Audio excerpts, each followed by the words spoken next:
জুলাই অভ্যুত্থানে মানবতা বিরোধী অপরাধের দায়ে গত 17 নভেম্বর বিচারের প্রথম রায় দেয় আন্তর্জাতিক অপরাধ ট্রাইব্যুনাল। জুলাই সনদ বাস্তবায়নে গণভোট আর ত্রয়োদশ জাতীয় সংসদ নির্বাচন নিয়ে সুস্পষ্ট রূপরেখাও দেন প্রধান উপদেষ্টা।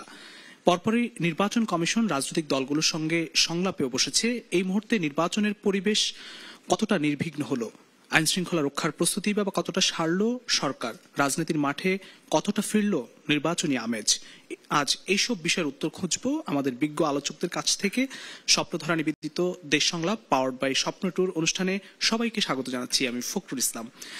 নির্বাচন কমিশনের সঙ্গে সংলাপ ও অর্জন এই শিরোনামে কথা বলতে আজ আমার সঙ্গে বিজ্ঞ আলোচকরা রয়েছেন। আমি শুরুতেই আমার একদম সর্বডান থেকে পরিচয় করাতে চাই। আমার একদম সর্বডানে রয়েছেন তাহসিন রিয়াজ, যুগ্ম সদস্য সচিব, জাতীয় নাগরিক পার্টি এনসিপি, এবং আছেন Bobby Hajjaj, chairman nationalist Democratic movement NDM, আছেন অধ্যাপক ডাক্তার মওদুদ আলমগীর পাভেল, আহ্বায়ক বিএনপি মিডিয়া সেল, এবং আমার একদম সর্ববামে আছেন ডাক্তার জাহিদুর রহমান, রাজনীতি বিশ্লেষক, এবং আছেন নুরুল হক নূর, সভাপতি গণ অধিকার পরিষদ, এবং আমার একদম বামে আছেন জনাব আবুল কালাম আজাদ মজুমদার, প্রধান উপদেষ্টার উপপ্রেস সচিব। সবাইকে স্বাগত জানাচ্ছি আজকের এই অনুষ্ঠানে। আমি শুরুতে আমার একদম সর্বডানে রয়েছেন তাহসিন রিয়াজ। আমি একটু আপনার কাছে একটু যেতে চাই। 13 নভেম্বর জাতির উদ্দেশ্যে ভাষণে প্রধান উপদেষ্টা বলেছেন 3টি গুরুদায়িত্ব ন্যস্ত ছিল এই সরকারের উপর: জুলাই হত্যাযজ্ঞের বিচার, সংস্কার ও নির্বাচন। জুলাই হত্যাকাণ্ডের প্রথম বিচারের রায় পেলেন, সংস্কারের সুস্পষ্ট দিক নির্দেশনাও পেলেন, নির্বাচনের রোডম্যাপও পেয়েছেন। এই মুহূর্তে রাজনীতিতে আর কোনো সংকট দেখেন কিনা? জামাত সহ 8 দল এখনো 5 দফা দাবি নিয়ে কর্মসূচি অব্যাহত রেখেছে। বিশেষ করে গণভোট প্রধান উপদেষ্টা জাতির উদ্দেশ্যে ভাষণে গণভোটের বিষয়টি নির্বাচনের দিনই করার কথা বলেছেন। তারা সেই বিষয়টি পুনর্বিবেচনা করার আহ্বান জানিয়েছেন। কি বলবেন? আন্তরিকভাবে ধন্যবাদ জানাচ্ছি, এবং যারা আমাকে দেখছেন শুনছেন, বিশেষ করে আমি যে বিজ্ঞজনদের সাথে আজকে এই মঞ্চে উপবিষ্ট হয়েছি তাদেরকেও আন্তরিকভাবে ধন্যবাদ জানাচ্ছি। দেখুন, খুব সুনির্দিষ্ট প্রশ্ন। যে 3টি বিষয়ে আসলে আমরা দৃষ্টিপাত করছি, বিশেষ করে বিচার, সংস্কার এবং নির্বাচন, আসলে এটা একটু ট্রেডিশনাল ডিসকাশন হয়ে যায়। তারপর আমি যদি একটু এভাবে করে বলি, আপনি দেখবেন যে ঠিক 5 আগস্টের পর, আফটার দি রেভলিউশন, যখন নাগরিক কমিটি ফর্ম করে এবং তারপর নাগরিক পার্টি, আমরা কিন্তু এই 3টি সুনির্দিষ্ট দাবি নিয়েই আমরা কিন্তু আমাদের এই পুরো রাজনৈতিক কর্মকাণ্ডগুলো পরিচালনা করেছি।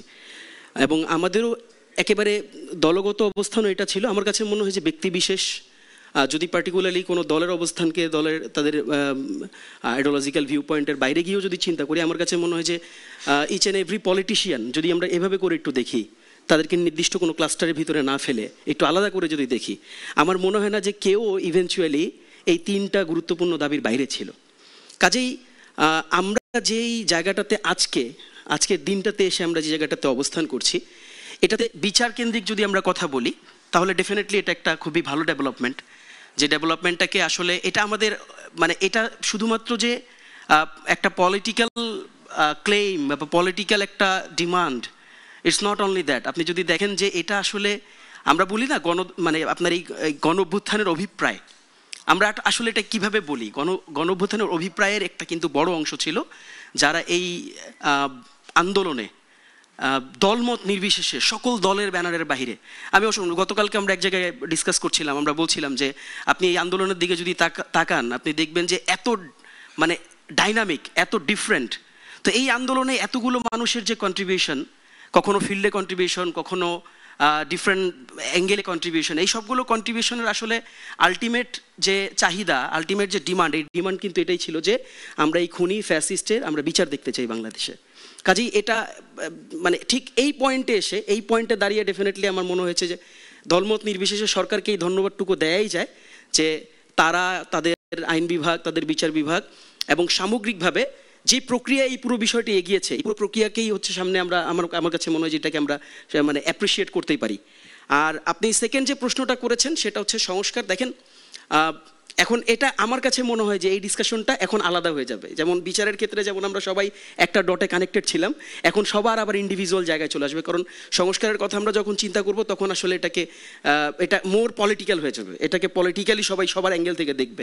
বিএনপি একটা অ্যাঙ্গেল থেকে দেখবে, বিএনপি বলবে যেন গণভোট আমাকে ভোটের দিনে দিতে হবে, জামাত আবার যখন বলবে তখন বলবে হয়তো আমাকে আগে দিতে হবে। আমরা যেরকম এনসিপি থেকে বলেছি যে আমাদের দু জায়গার কোনো জায়গায় রিজার্ভেশন নাই। আবার আপনি দেখেন আমরা যখন বিভিন্ন অ্যাঙ্গেলে যতগুলো অ্যাসপেক্টে সংস্কার কমিশন ডিসকাশনসগুলো রান করেছে, প্রত্যেকটা অ্যাসপেক্টে কিন্তু ডিফারেন্ট ডাইমেনশন ছিল, ডিফারেন্ট ভিউ পয়েন্ট ছিল, ডিফারেন্ট কন্ট্রিবিউশন ছিল। আপনি যদি ক্ষমতার ভারসাম্যের আলাপে যদি যান, আপনি যদি উচ্চকক্ষ নিম্নকক্ষ পিয়ার কী ধরনের হবে সেই প্রসেসে যদি যান, উচ্চকক্ষেও যদি পিয়ার হয় সেই পিয়ারটা আবার বিএনপির মতামত ছিল একরকম, অন্যান্য পলিটিক্যাল পার্টির মতামত ছিল আবার আরেক রকম। কাজেই সংস্কারের প্রশ্নে আমার কাছে মনে হয়েছে যে আমরা আসলে অনেক এগিয়ে গেছি। আমার কাছে মনে হচ্ছে যে the only thing now we need to focus is election. সংস্কার যতটুকু আমরা যেই জায়গাটাতে এসে আমরা দাঁড়িয়েছি, এটাকে বাস্তবায়নটাকে সামনে রেখে, যেমনটা আপনি দেখবেন জুলাই সনদ আদেশটাতে কিন্তু এটাকে অনেক বেশি গুরুত্ব দেওয়া হয়েছে যে এটা তো হলো, আমরা এটা রেফারেন্ডামে আমরা পাঠাচ্ছি, বাট পরবর্তীতে যে কনস্টিটিউন্ট পাওয়ারের যে কথাটা বলা হয়েছে যে সেই পার্লামেন্টকে একটি গাঠনিক পাওয়ারে আসলেই উপবিষ্ট করা এবং তাদেরকে ওই রাইটটা দেওয়া, যদিও রেফারেন্ডামের মাধ্যমে তাদের এই রাইটটা ইনশিওর হবে, বাট তাদেরকে ওই স্পেসটা দেওয়া এবং তাদের কমিটমেন্টের যে রিফ্লেকশন, ওই রিফ্লেকশনটা যেন ডে ফার্স্ট থেকে পার্লামেন্টে আমরা দেখতে পাই, ওটা আসলে ইনশোর হওয়া জরুরি। এবং এটাও কিন্তু একটা গণঅভ্যুত্থানের পার্ট, খুবই গুরুত্বপূর্ণ একটা পার্ট। আমার কাছে মনে হয় যে এটা আমি আপনার মাধ্যমে এখানে যারা আছেন তাদেরকে সবাইকে সামনে রেখে আমরা এটা অ্যাপিল করতে চাই টু অল দি পিপল যারা এই গণঅভ্যুত্থানের অংশ ছিল, কোনো দলের ব্যানারে অংশ ছিল এরকম কিছু না, সবাইকে আমরা এই আহ্বানটা জানাতে চাই যে যেই জায়গাটাতে অ্যাটলিস্ট অনেক ডিবেট ছিল, অনেক চাহিদা ছিল, অনেক আকাঙ্ক্ষা ছিল, অনেক ধরনের আপনার প্রপোজিশন ছিল, সব তো আর সবার পূরণ হবে না, একটা জায়গায় আমাদেরকে আসতেই হতো।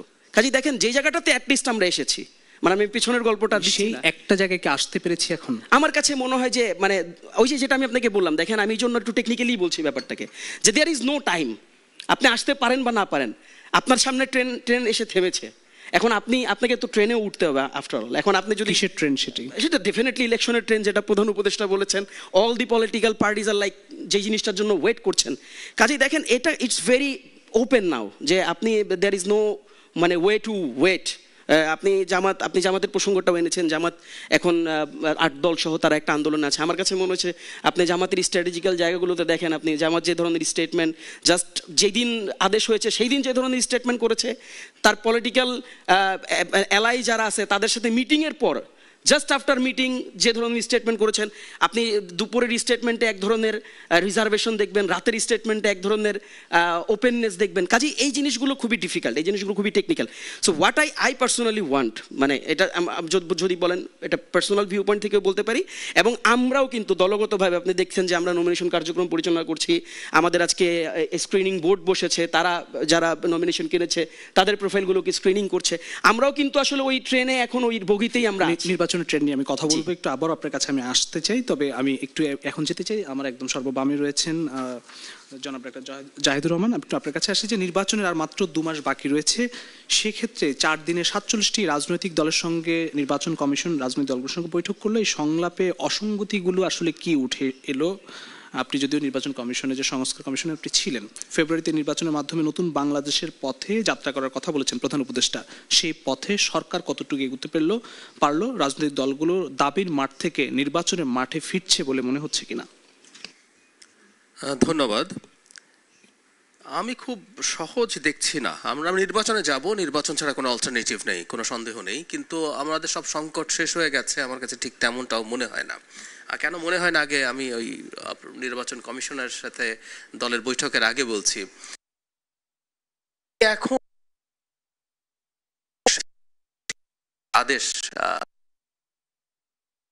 তারা সেকেন্ড প্যারাগ্রাফে তারা 17 অক্টোবর স্বাক্ষরিত জুলাই সনদ চান, এবং কিছু কিছু পত্রিকায় এই ধরনের নিউজ এসছে, ওগুলো আসলে সূত্রের বরাতে, এসব নিউজ সূত্রের বরাতেই হয় যে বিএনপি প্রশ্ন পরিবর্তনের জন্য অ্যাপিল করবে সরকারের কাছে। কারণ আমরা এটা তো ফ্যাক্ট, গণভোটের ক আর খ যে দুটো আছে, মানে তাহসিন যত আনন্দের সাথে এইটা হয়ে গেছে বলতে পারছে বা জামায়াত বলতে পারছে, এগুলো কিন্তু একটু যদি ব্যাখ্যা করি, এই দুইটা দলের আসলে চাওয়াটাই অনেক বেশি এখানে প্রতিফলিত হয়েছে। মানে তাহসিনদের শেষ পর্যন্ত চাওয়া ছিল এটা রাষ্ট্রপতি নন, প্রধান উপদেষ্টা এই আদেশটা জারি করবেন। এটা একটা টেকনিক্যালিটিস আছে, আমি আলোচনায় ঢুকছি না, এটা সাংবিধানিক কি অসাংবিধানিক, কিন্তু একটা জিনিস তো ফ্যাক্ট যে প্রধান উপদেষ্টা না করে রাষ্ট্রপতি করার পরও আদেশের কন্টেন্ট কিন্তু একই রয়ে গেল। মানে গণভোটে যা যা হবে একই কথা জামাতের ক্ষেত্রে, ভোট হোক আর নির্বাচন কন্টেন্ট গণভোট গেল, কন্টেন্ট পাল্টে গেল বিএনপির জন্য, মেজর পাল্টে গেল। বিএনপির প্রধানতম গুলো এগুলোকে নোট অফ ডিসেন্ট থেকে বের করার ক্ষতে নিয়ে আসা হলো। তত্ত্বাবধায়ক সরকারের গঠনের একটা পর্যায়ে কমিশন সবগুলো এবং আপার হাউসের পিআর বের করে নিয়ে আসা হলো। সো এই গণভোটটা বিএনপির ইটস এ ডিফারেন্ট ডিবেট, কিন্তু বিএনপি মেজর কনফ্লিক্ট হয়েছে। সো এই গণভোটে বিএনপিকে একটা সান্ত্বনা পুরস্কার দেওয়া হয়েছে, সেটা হচ্ছে নির্বাচনের দিন হবে। কারণ আমি একজন অবজারভার হিসেবে মনে করি আগে হোক বা নির্বাচনের দিন হোক একই। ইনফ্যাক্ট নভেম্বরে যে জামাত বলছে খুবই টাফ ভাবে, এটারও কোনো অর্থ নেই। কারণ হচ্ছে এখানে সাংবিধানিক সংস্কারগুলো আলটিমেটলি পরবর্তী সংসদেই হতে হবে, সেটা নভেম্বরে হোক আর। তো আমি আনফোল্ড করতে দেখব গণভোটের ভোট নিয়ে প্রশ্ন নিয়ে, কারণ বিএনপির জন্য আবার এই গণভোটে না ক্যাম্পেইন করাও সম্ভব না, আপনার বিরুদ্ধে একটা সংস্কার বিরোধী তকমা লেগে যাবে। So BNP is in a very tough situation, এটা আমি মনে করি। সে কারণে তারা প্রশ্ন পরিবর্তন করতে চাইতে পারে। আর নির্বাচন কমিশনের সাথে যে বৈঠক হয়েছে এটা টু সাম এক্সটেন্ট আমার কাছে একদম সেরেমোনিয়াল মনে হয়েছে, খুব সিরিয়াস কোনো এজেন্ডা ডিসকাসড হয়েছে আমার সেটা মনে হয় না। এটা দরকারও ছিল, কারণ নির্বাচন কমিশন যখন একটা নির্বাচনের দিকে যাবে তারা এই আলাপগুলো করবে। তবে একটা কথা একটু অপ্রিয় অজনপ্রিয় হলে একটু তুলতে চাই। আমার পাশে নূর আছে, নূর নিশ্চয়ই এটা পছন্দ করবেন না। জাতীয় পার্টিকে ডাকা হয়নি এই সংলাপে, সাথে আরো অন্যান্য দল যেগুলো হাসিনার সাথে ছিল। মানে আমাদের কয়েকটা কথা একটু মনে রাখা দরকার। আমরা যখন গণতন্ত্রের কথা বলি, গণতন্ত্র মানে হচ্ছে একটা রাষ্ট্র আইনের মাধ্যমে চলবে, খুব বেসিক। জাতীয় পার্টি কি নিষিদ্ধ দল? না। জাতীয় পার্টি কি শেখ হাসিনার কোলাবোরেটর? উত্তর হচ্ছে কোলাবোরেটর, কোনো সন্দেহ নাই। এবং আমি নূরকে আজকে সামনে পেয়েছি, সামনে রেখেই বলি, এই পার্টি নিষিদ্ধ করার জনিত কর্মসূচিতে নূর যেভাবে আহত হয়েছিলেন, এটাকে কেন্দ্র করে হয়েছিলেন, অকল্পনীয়ভাবে তাকে এরকম মারাত্মকভাবে আহত করা হয়েছে। সো এটাও কিন্তু ওই পার্টি নিষিদ্ধতা নিয়ে, কিন্তু দলটা নিষিদ্ধ হয়নি। তো কোনো দল যখন নিষিদ্ধ না, যে দল নিবন্ধিত এখনো এবং তার কর্মকাণ্ড আওয়ামী লীগ যেরকম যে এক্সিকিউটিভ অর্ডারে নিষিদ্ধ হয়নি, তাকে আপনি না ডাকেন কিভাবে? নির্বাচন কমিশন কিন্তু একটা রেফারি, এটা খুব জরুরি কথা। রেফারি কিন্তু অনুরাগ বিরাগের বশবর্তী হয়ে চলবে না। নূরের আবেগ থাকতে পারে, আমাদেরও আবেগ থাকতে পারে, কিন্তু আমি যদি কোনো একদিন ওই চেয়ারে গিয়ে বসি, আপনি যদি কোনো একদিন ওই চেয়ারে গিয়ে বসেন, আপনি জাস্ট আইন এবং বিধিবিধান ফলো করবেন। আমি মনে করি এই প্রসঙ্গে যে নির্বাচন কমিশন একটা বিতর্কিত কাজ করেছে। আর একটা কথা বলে রাখা খুব জরুরি, গণতন্ত্র মানে হচ্ছে সেটাই যেখানে আপনার আমার পছন্দের মতো সব কিছু হবে না, তারপরও সেটার সাথে সহাবস্থান করা, সেটাকে মেনে নেওয়া। নূরদের কথা যদি বলি যে তারা চান জাতীয় পার্টি নিষিদ্ধ হোক, কিন্তু যতক্ষণ নিষিদ্ধ হয়নি তার সব রাজনৈতিক অধিকার প্রিজার্ভ থাকা দরকার। সে একই সাথে তারা তাদের এটার বিরুদ্ধে লড়াইটাও নিশ্চয়ই চালিয়ে যাবেন, যেহেতু তাদের নিজস্ব এজেন্ডা আছে এবং তাদের বক্তব্যের মধ্যে খুব ভুল আছে, আমি তাও বলছি না। কিন্তু আমি আবারও বলি, যতক্ষণ পর্যন্ত এই দলটা নিষিদ্ধ হয়নি, নির্বাচন কমিশন একটা সাংবিধানিক প্রতিষ্ঠান হিসাবে যে তার রেফারির মতো নির্বাচন পরিচালনা করবেন, সেখানে তারা ভুল করেছেন বলে আমি মনে করি। অসংখ্য ধন্যবাদ জনাব ডাক্তার জাহিদুর রহমান। আমি একটু যেতে চাই, আমার একদম ডানে রয়েছেন ববি হাজ্জাজ, চেয়ারম্যান এনডিএম। আপনার কাছে একটু আসি যে নির্বাচন কমিশনের সঙ্গে রাজনৈতিক দলগুলোর সংলাপ, তার আগে প্রধান উপদেষ্টা জাতির উদ্দেশ্যে ভাষণ, সবকিছু মিলিয়ে নির্বাচনী সংকট আসলে কতটা কাটলো, যেটি ডাক্তার জাহিদুর রহমান বলছেন যে তিনি সংকটের আসলে এখনো শেষ হয়েছে বলে মনে করেন না, কারণ গণভোটের প্রশ্ন নিয়ে নতুন করে যে তর্ক বিতর্ক তৈরি হয়েছে, কি বলবেন?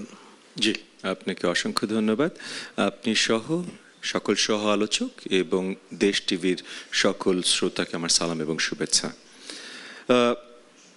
আশঙ্কা আসলে যতক্ষণ পর্যন্ত জনমনে আশঙ্কা থাকবে ততক্ষণ পর্যন্তই আশঙ্কা আছে, এবং জনমনের আশঙ্কাটার কথা যদি আমরা তুলে ধরতে চেষ্টা করি, তাহলে এখনও আপনি এই যে আপনার স্টুডিওর বাইরেতেও যারা আছেন বসে, সবাইকে যদি জিজ্ঞেস করেন, অনেকেই বলবে নির্বাচন কি আসলেই হবে।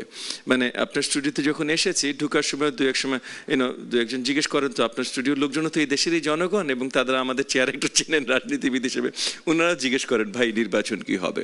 তো এই প্রশ্নটা যতক্ষণ পর্যন্ত আছে ততক্ষণ পর্যন্ত একটা শঙ্কা আছে। এখন আপনি জিজ্ঞেস করতে পারেন এই প্রশ্নটা কেন আছে, তো কেন আছে বলাটা খুব মুশকিল, বাট কয়েকটা কারণ আমরা অবভিয়াসলি খুব ক্লিয়ারলি পয়েন্ট আউট করতে পারি। একটা কারণ প্রধানত আপনার আমাদের অন্তর্বর্তীকালীন সরকার, অন্তর্বর্তীকালীন সরকারের মাননীয় প্রধান উপদেষ্টা যেমন শক্তভাবে পরিষ্কার করেছেন, মানে নো আনসার্টেন টার্মস উনি পরিষ্কার করেছেন যে ফেব্রুয়ারিতে নির্বাচন হচ্ছে, সব তারিখ হয়ে গেছে, এখন নির্বাচন কমিশন সব অ্যানাউন্স করে দিয়েছে। উনি যত শক্তভাবে বলছেন, উনার ক্যাবিনেটেরই আবার কয়েকজন ততই দুর্বলভাবে বলছেন বা নিজেরাই বলছেন যে হবে কি হবে না তারা সন্দিহান, বা হওয়া উচিত না, বা এইটা হওয়া উচিত বা ওইটা হওয়া উচিত। এখন দেখেন মন্ত্রিসভা থেকে যদি মানে মনে করেন প্রধানমন্ত্রী একটা কথা বললো কিন্তু মন্ত্রিসভার এক এক মন্ত্রী একটা কথা বলছে, তখন সেটা একটা বিভ্রান্ত সৃষ্টি করে। একই সাথে রাজনৈতিক দলের কথা যদি বলেন, আমরা ইতিমধ্যে দেখেছি কিছু রাজনৈতিক দলের কন্টিনিউয়াস আপনার কি বলবো ইররেসপন্সিবল অ্যাকশনস, যেমন মনে করেন এখন যে আপনারা কথা বলছিলেন বাংলাদেশ জামাত ইসলামের নেতৃত্বে 8টি দল আন্দোলনে আছে তাদের দাবি দেওয়া নিয়ে, কিন্তু আবার আপনি যদি একটু ভোটের মাঠে দেখেন প্রত্যেকটি এলাকায় 5,000 মোটরসাইকেল 6,000 মোটরসাইকেলের শোডাউন দিচ্ছে বাংলাদেশ জামাত ইসলামের। আজকে তো একটা দেখলাম আপনার কয়েকশো ঘোড়ার গাড়ির শোডাউন দিয়েছে বাংলাদেশ জামাত ইসলামের একজন আপনার ক্যান্ডিডেট। সো সবচেয়ে বেশি প্রিপারেশন তারা করে যাচ্ছে, কিন্তু জনগণের ভিতরে এই যে একটা আশঙ্কা তৈরি করেন যে তারা যাবেন না, তারা যদি যাবেনই না বা এইটা করবে সেরকম, তাহলে এত প্রত্যেকটা এলাকায় তাদের এত বড় শোডাউন কেন চলছে? সব জায়গায় যত পোস্টার দেখবে, স্ট্যান্ড পোস্টার এবং ব্যানার থাকবে বাংলাদেশ জামাত ইসলামের ক্যান্ডিডেটের, সব জায়গায়, মানে পুরো বাংলাদেশে 300টা আসনে ভাই। তো তারা তৈয়ারি নিচ্ছে, সব কিছু করছে, কিন্তু আবার রাস্তায় যেয়ে বলছে তারা এটা করলে মানবেন না, ওইটা করলে মানবেন না। এইখানে অবভিয়াসলি জনমনে একটা আশঙ্কা সৃষ্টি হয় যে কারণ এস্টাবলিশ করা হয়েছে গত 15 মাসে, মিডিয়া বলেন সরকার বলেন সবার মাধ্যমে এস্টাবলিশ করা হয়েছে যে বাংলাদেশের 3টা দল, বিএনপি, জামাত ইসলাম, এনসিপি। তো এনসিপি যেহেতু নতুন তাদেরকে ধরলাম না, আপাতত বিএনপি, জামাত ইসলাম। তো তাহলে যদি 2টা দলে যান, তো ওই জামাত ইসলাম বলছে তারা নির্বাচন করবে না, গণভোট হলে করবে না, এটা করলে করবে না, ওটা হলে করবে না। তো তখন এটা ন্যাচারাল না ভাই, জনমনে একটা আশঙ্কা আসা, একটা দ্বিধাদ্বন্দ্ব আসা যে আসলে নির্বাচন হবে কি না। সো এই জায়গাগুলোর কারণে নির্বাচনের প্রবলেমটা হচ্ছে। এখন আপনি যদি গণভোট এবং এই জুলাই সনদ নিয়ে আসেন, এটা আবার আরেকটা জিনিস। গণভোটে যেমন একদম জুলাই সনদের শেষ আলোচনা পর্যন্ত মোটামুটি সবাই একমত ছিল যে কেউ আগে চেয়েছে, কেউ একদিনে চেয়েছে, কেউ বলেছে না হলেই ভালো, বাট সবাই একমত ছিল যে যদি যেই দিন জেনারেল নির্বাচন হবে সেই দিনে যদি হয় কোনো প্রবলেম নাই। এটা সবাই একমত ছিল যে এটা যদি করে, কারণ এগেন যেটা বললাম যে 3 ধরনের মতামতই ছিল। যেমন আমার দলের মতামত ছিল গণভোটের দরকার নেই, সিম্পল কথা, এই আলোচনা এখন যাব না, কেন দরকার নাই। অন্য দলের কয়েকটা দলের মতামত ছিল যে গণভোট নির্বাচনের দিনই হোক, মানে জেনারেল নির্বাচনের দিন একসাথে 2 ব্যালটে হোক। কয়েকটা দলের মতামত ছিল আরো আগে হোক, কিন্তু সবাই কিন্তু মেনে নিয়েছিল যে যদি একদিনে দেন কারোর অসুবিধা নেই, সবাই মেনে নিয়েছিল। কিন্তু তারপর আমরা দেখলাম বাংলাদেশ জামাত ইসলাম 8 দল নিয়ে নামলো এই জিনিসগুলোর জন্য।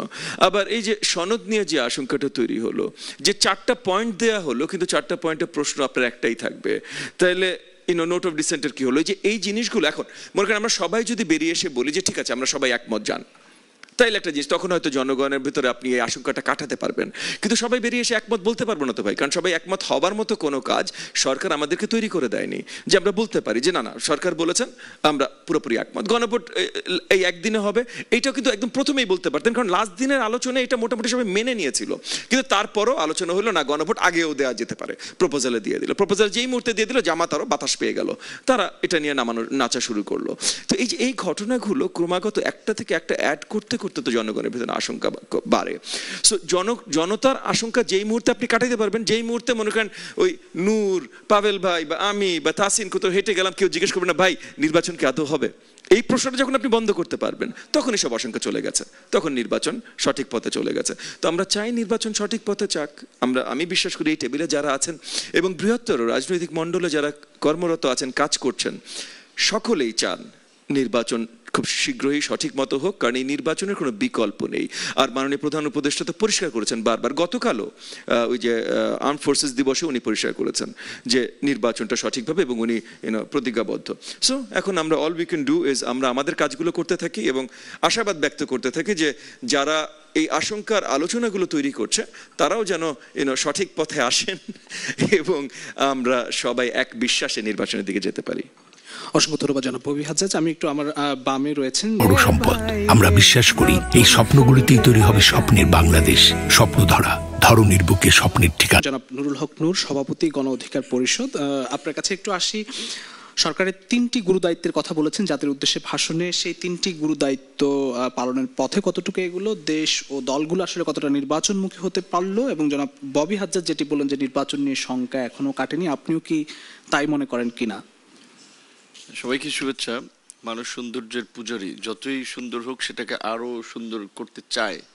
তো প্রধান উপদেষ্টা এবং অন্তর্বর্তীকালীন সরকার নির্বাচন এবং সংস্কার প্রশ্নে যতখানি করেছে সেটাকে আমরা সাধুবাদ জানাই। তবে আমাদের প্রত্যাশা আরও ছিল, কারণ হচ্ছে বাংলাদেশের স্বাধীনতার পরবর্তী সময়ে আসলে এই একটি গণ অভ্যুত্থান হয়েছে।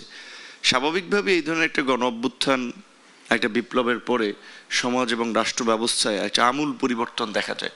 ওই রকমের যদি স্বাভাবিক সেন্সে দেখেন, গত 1.5 বছরে কাগজ কলমের কিংবা ধরেন কিছু সিস্টেমের পরিবর্তনের দিকে আমরা যাচ্ছি, এরকম একটা আলাপ আলোচনা অনেক দিন ধরে হচ্ছে, কিন্তু সোসাইটিতে তার সরাসরি রিফ্লেকশন নাই।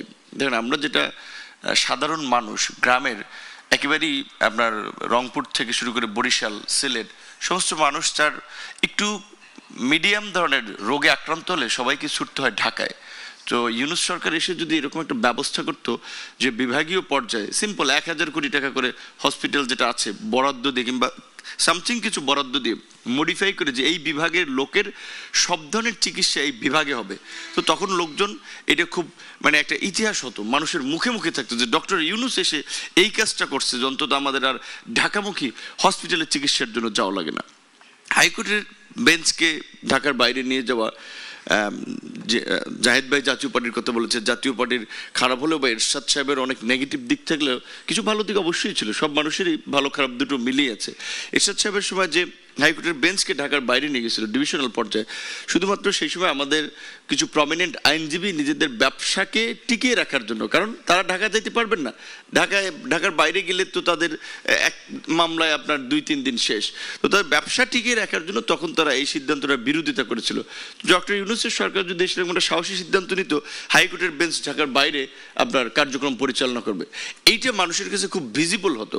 কিংবা ধরেন আমাদের রাস্তাঘাটের আপনার ট্রাফিক সিস্টেম, কিংবা স্বাভাবিকভাবে অভ্যুত্থান পরবর্তী সময়ে ল অ্যান্ড অর্ডার একটা আপনার ব্যাঘাত ঘটে, তারপরেও যদি এখানে যেমন 5, 6, 7, 8 যে এটা চিন্তা করতে পারেন না যে প্রায় 4 দিন একটা দেশের সরকার ছিল না, তারপরেও রাস্তাঘাটে শিক্ষার্থীরা কিভাবে ট্রাফিক সামলিয়েছে, এবং মানুষের বলা চলে জানমালের নিরাপত্তার ক্ষেত্রে যে একটা পরিবেশ ছিল, এই অন্তর্বর্তীকালীন সরকার এসে যদি এই পরিস্থিতিটা, পুলিশ স্বাভাবিকভাবেই একটা ভাঙাচুরা অবস্থা থেকে যেই জায়গায় এসেছে সেটাকে আমরা সাধুবাদ জানাই।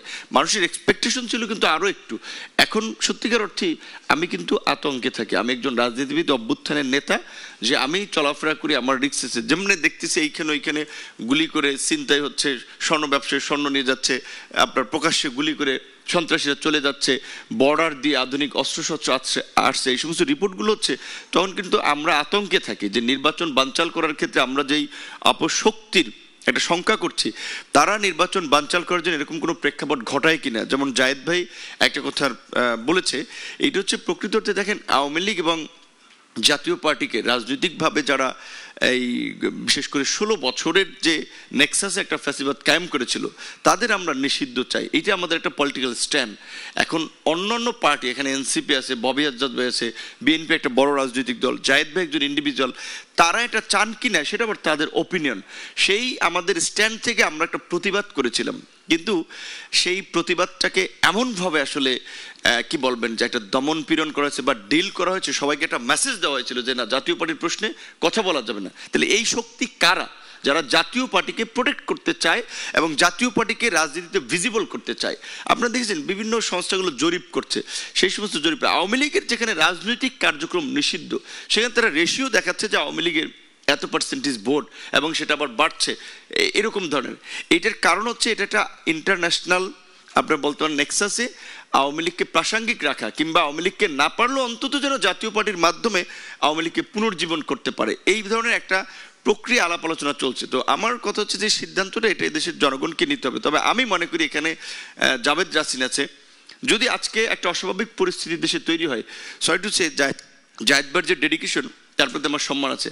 জায়েদ ভাই খুব বেশি বিপদে পড়বে না, কিংবা অনেকেই খুব বেশি বিপদে পড়বে না, কিন্তু আমাদের কিন্তু ফাঁসির রশি পর্যন্ত যাওয়া লাগতে পারে, কারণ জুলাই যেমনিভাবে আমরা গ্রেপ্তার হয়েছিলাম। কাজেই আমরা একটা পট পরিবর্তন করেছি, একটা অভ্যুত্থান ঘটিয়েছি, সেটার জন্য এই অভ্যুত্থানের নেতৃবৃন্দ সুরক্ষা দেওয়ার জন্য কিংবা অভ্যুত্থানকে টেকসই করার জন্য, মানুষের কাছে সুফল পৌঁছে দেওয়ার জন্য আমি মনে করি সংগ্রাম চালিয়ে যাওয়াটা আমাদের দায়িত্ব। সেই জায়গা থেকে আমরা জাতীয় পার্টিকে গণতান্ত্রিক প্রক্রিয়ায় ডিল করতে চাই। নির্বাচন কমিশনকে আমরা পরিষ্কারভাবেই বলেছিলাম যে আপনারা রাজনৈতিক দল ভুয়া তথ্য দিয়ে এজেন্সির পরামর্শে নিবন্ধন নিয়েছে, এগুলো আপনার একটা তথ্য হালনাগাদ করেন। আপনার যে কন্ডিশন, অন্তত 100 উপজেলা কমিটির তথ্য এবং 200 উপজেলা, 100 উপজেলা 1/3 জেলা কমিটি ফাংশনিং কার্যক্রম অফিস, এই তথ্য হালনাগাদ করলে এই যে রাস্তার টং দোকানের মতো যে 60-65টা রাজনৈতিক দল না, এখানে 8 থেকে 10টা দলের বেশি, একটা দলের আপনার প্রাসঙ্গিকতা খুঁজে পাবে না। নির্বাচন কমিশন সেটা করে নাই।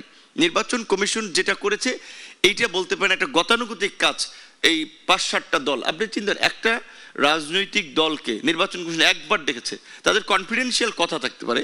ধরেন আমি এনসিপির সাথে সংলাপে বসে তো কমফোর্টেবল ফিল করবো না, কারণ আমার কিছু এজেন্ডা আছে, আমি সেটা নির্বাচন কমিশনকে বলতে চাই, কিংবা আরেকটা দল, তো সেখানে তো তাদের গোপনীয়তার বিষয় নেই। এখানে 7-8টা দল নিয়ে টকশোর মতো, এটা তো পাবলিক ডিসকাশন না। তো নির্বাচন কমিশন যেটা করেছে এটা আমি একটা সঠিক প্রক্রিয়া মনে করি না, কিন্তু তারা ওই যে রেওয়াজ, এই কারণে এটা করেছে। এবং এইটাতে আসলে নির্বাচন কমিশন রাজনৈতিক দলগুলোর সাথে খুব ফলপ্রসূ সংলাপ কিংবা এইখান থেকে কোনো আউটপুট, আমি মনে করি জিরো আউটপুট এইখান থেকে, কারণ এইখানে ওইভাবে কোনো কাজের আলোচনাই হচ্ছে না। এইখানে ওই চা খাওয়া, বিস্কিট খাওয়া আর গতানুগতিক কিছু কথার মিডিয়ায় বক্তব্য যাচ্ছে। সেটা নির্বাচন কমিশনকে যদি আপনার সংলাপ করতে হয়, তাহলে প্রত্যেক রাজনৈতিক দলকে ইন্ডিভিজুয়ালি ডেকে অন্তত 2-1 ঘন্টা তাদেরকে শুনতে হবে তারা কিভাবে ফ্রি ফেয়ার ইলেকশন চায়। সর্বশেষ ববি আজাদ ভাই যেটা বলেছে যে এখানে মানুষের একটা শঙ্কা আছে। আমরা তো মাঠে নেমে গেছি, আজাদ ভাই বলছেন ইনফরমালি যে আপনার এলাকার খবর কি, তো আমরা মাঠে নেমে গেছি, কিন্তু মানুষের মধ্যে একটা শঙ্কা আছে। একেবারে গ্রামের মানুষ থেকে শুরু করে শহরের শিক্ষিত মানুষ সবাই জিজ্ঞে, ভাই নির্বাচনটা কি আসলেই হবে কিনা, শেষ পর্যন্ত হচ্ছে কিনা।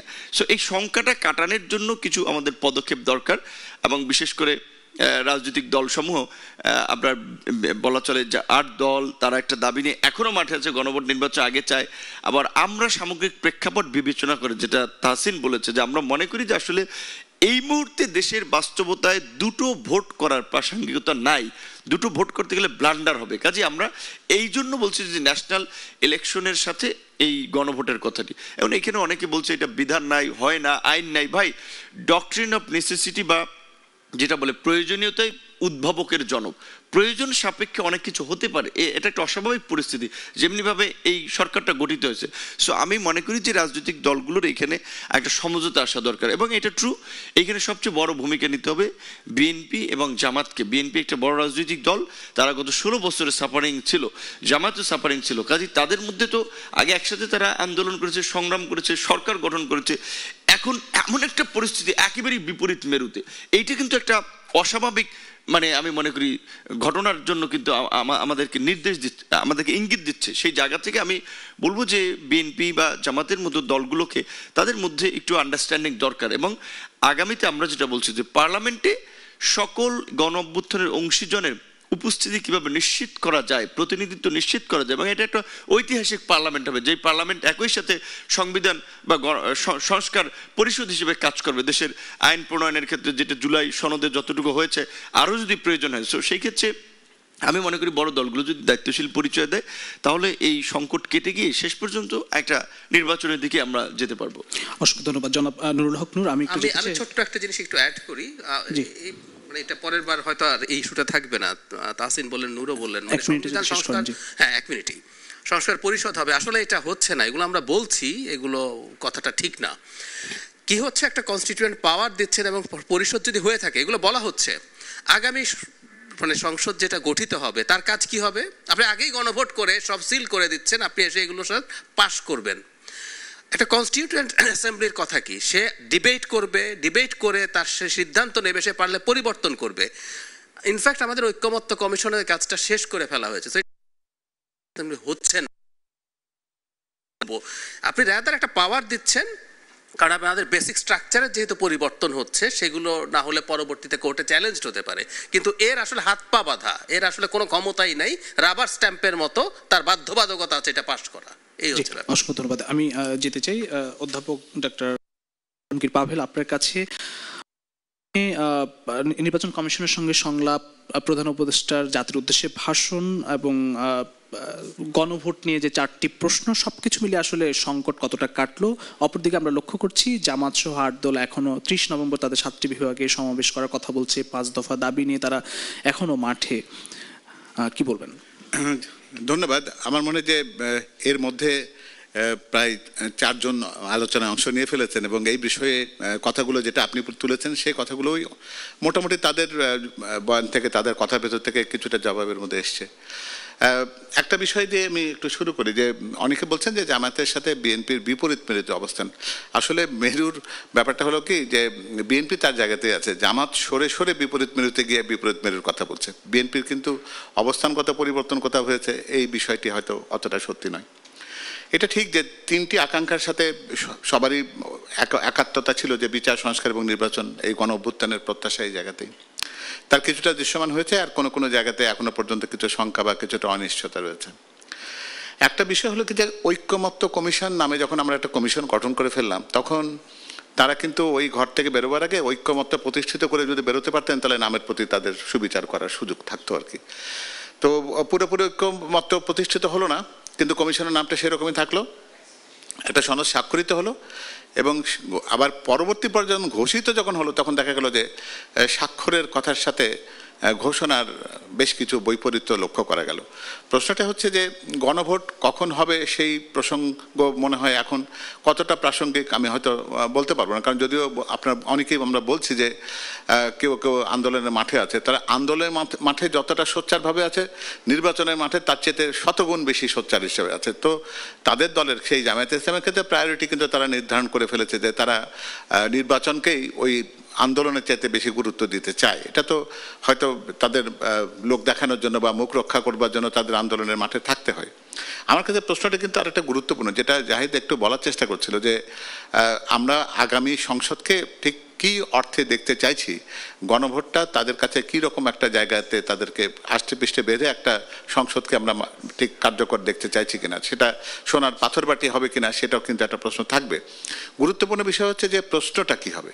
ওই আমরা তো গণভোট একটা করব, সেটা তো নিশ্চয়ই একটা নির্দিষ্ট দিনক্ষণ প্রধান উপদেষ্টা যখন বলে দিয়েছেন তখন সেটা সেই দিনই হবে বলে আমরা প্রত্যাশা করছি।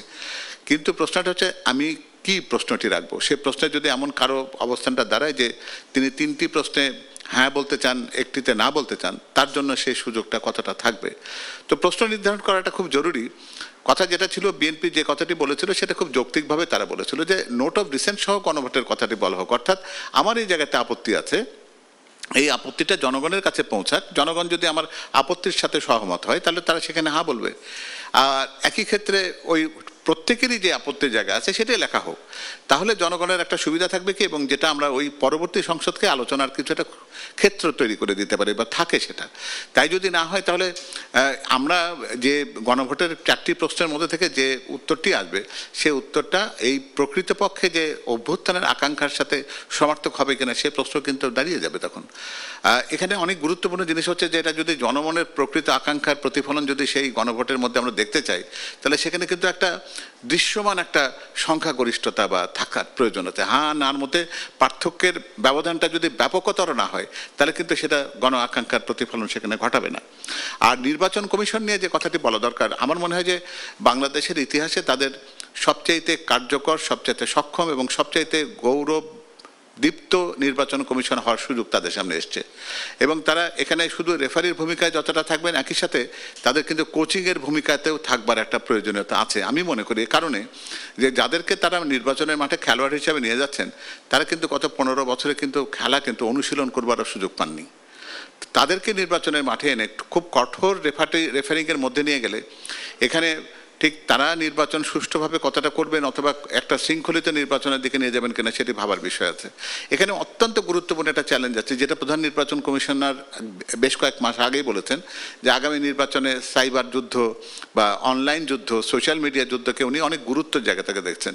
সেখানে একটা কথা কিন্তু আমরা খুব পরিষ্কারভাবে জানি যে এই মুহূর্তে একটা বিশেষ দলের বট বাহিনীর অত্যাচারে দেশের মানুষ অতিষ্ঠ।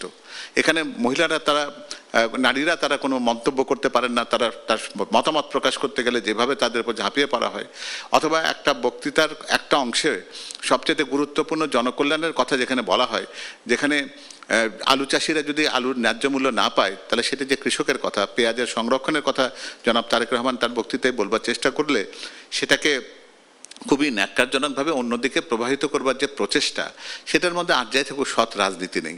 তাহলে আমরা আগামী দিনের যে নির্বাচন যেটা দেখতে চাইছি, সেই নির্বাচনটা এই সোশ্যাল মিডিয়ার কলুষতা দিয়ে কতটুকু বিতর্কিত হবে, কতটুকু কলুষযুক্ত হবে, সেটা কিন্তু চিন্তা করার ব্যাপার আছে। এবং সেখানে নির্বাচন কমিশন কিন্তু বিটিআরসিকে ব্যবহার করতে পারে এটা, যে এমন কোনো আইডি থাকবে না যে আইডির সাথে সেই ব্যক্তির জাতীয় পরিচয়পত্রের মিল থাকবে না, অথবা রেজিস্টার যে ফোন নাম্বার সেই ফোন নাম্বার দিয়ে নিবন্ধিত নয় এমন আইডি কেন থাকবে?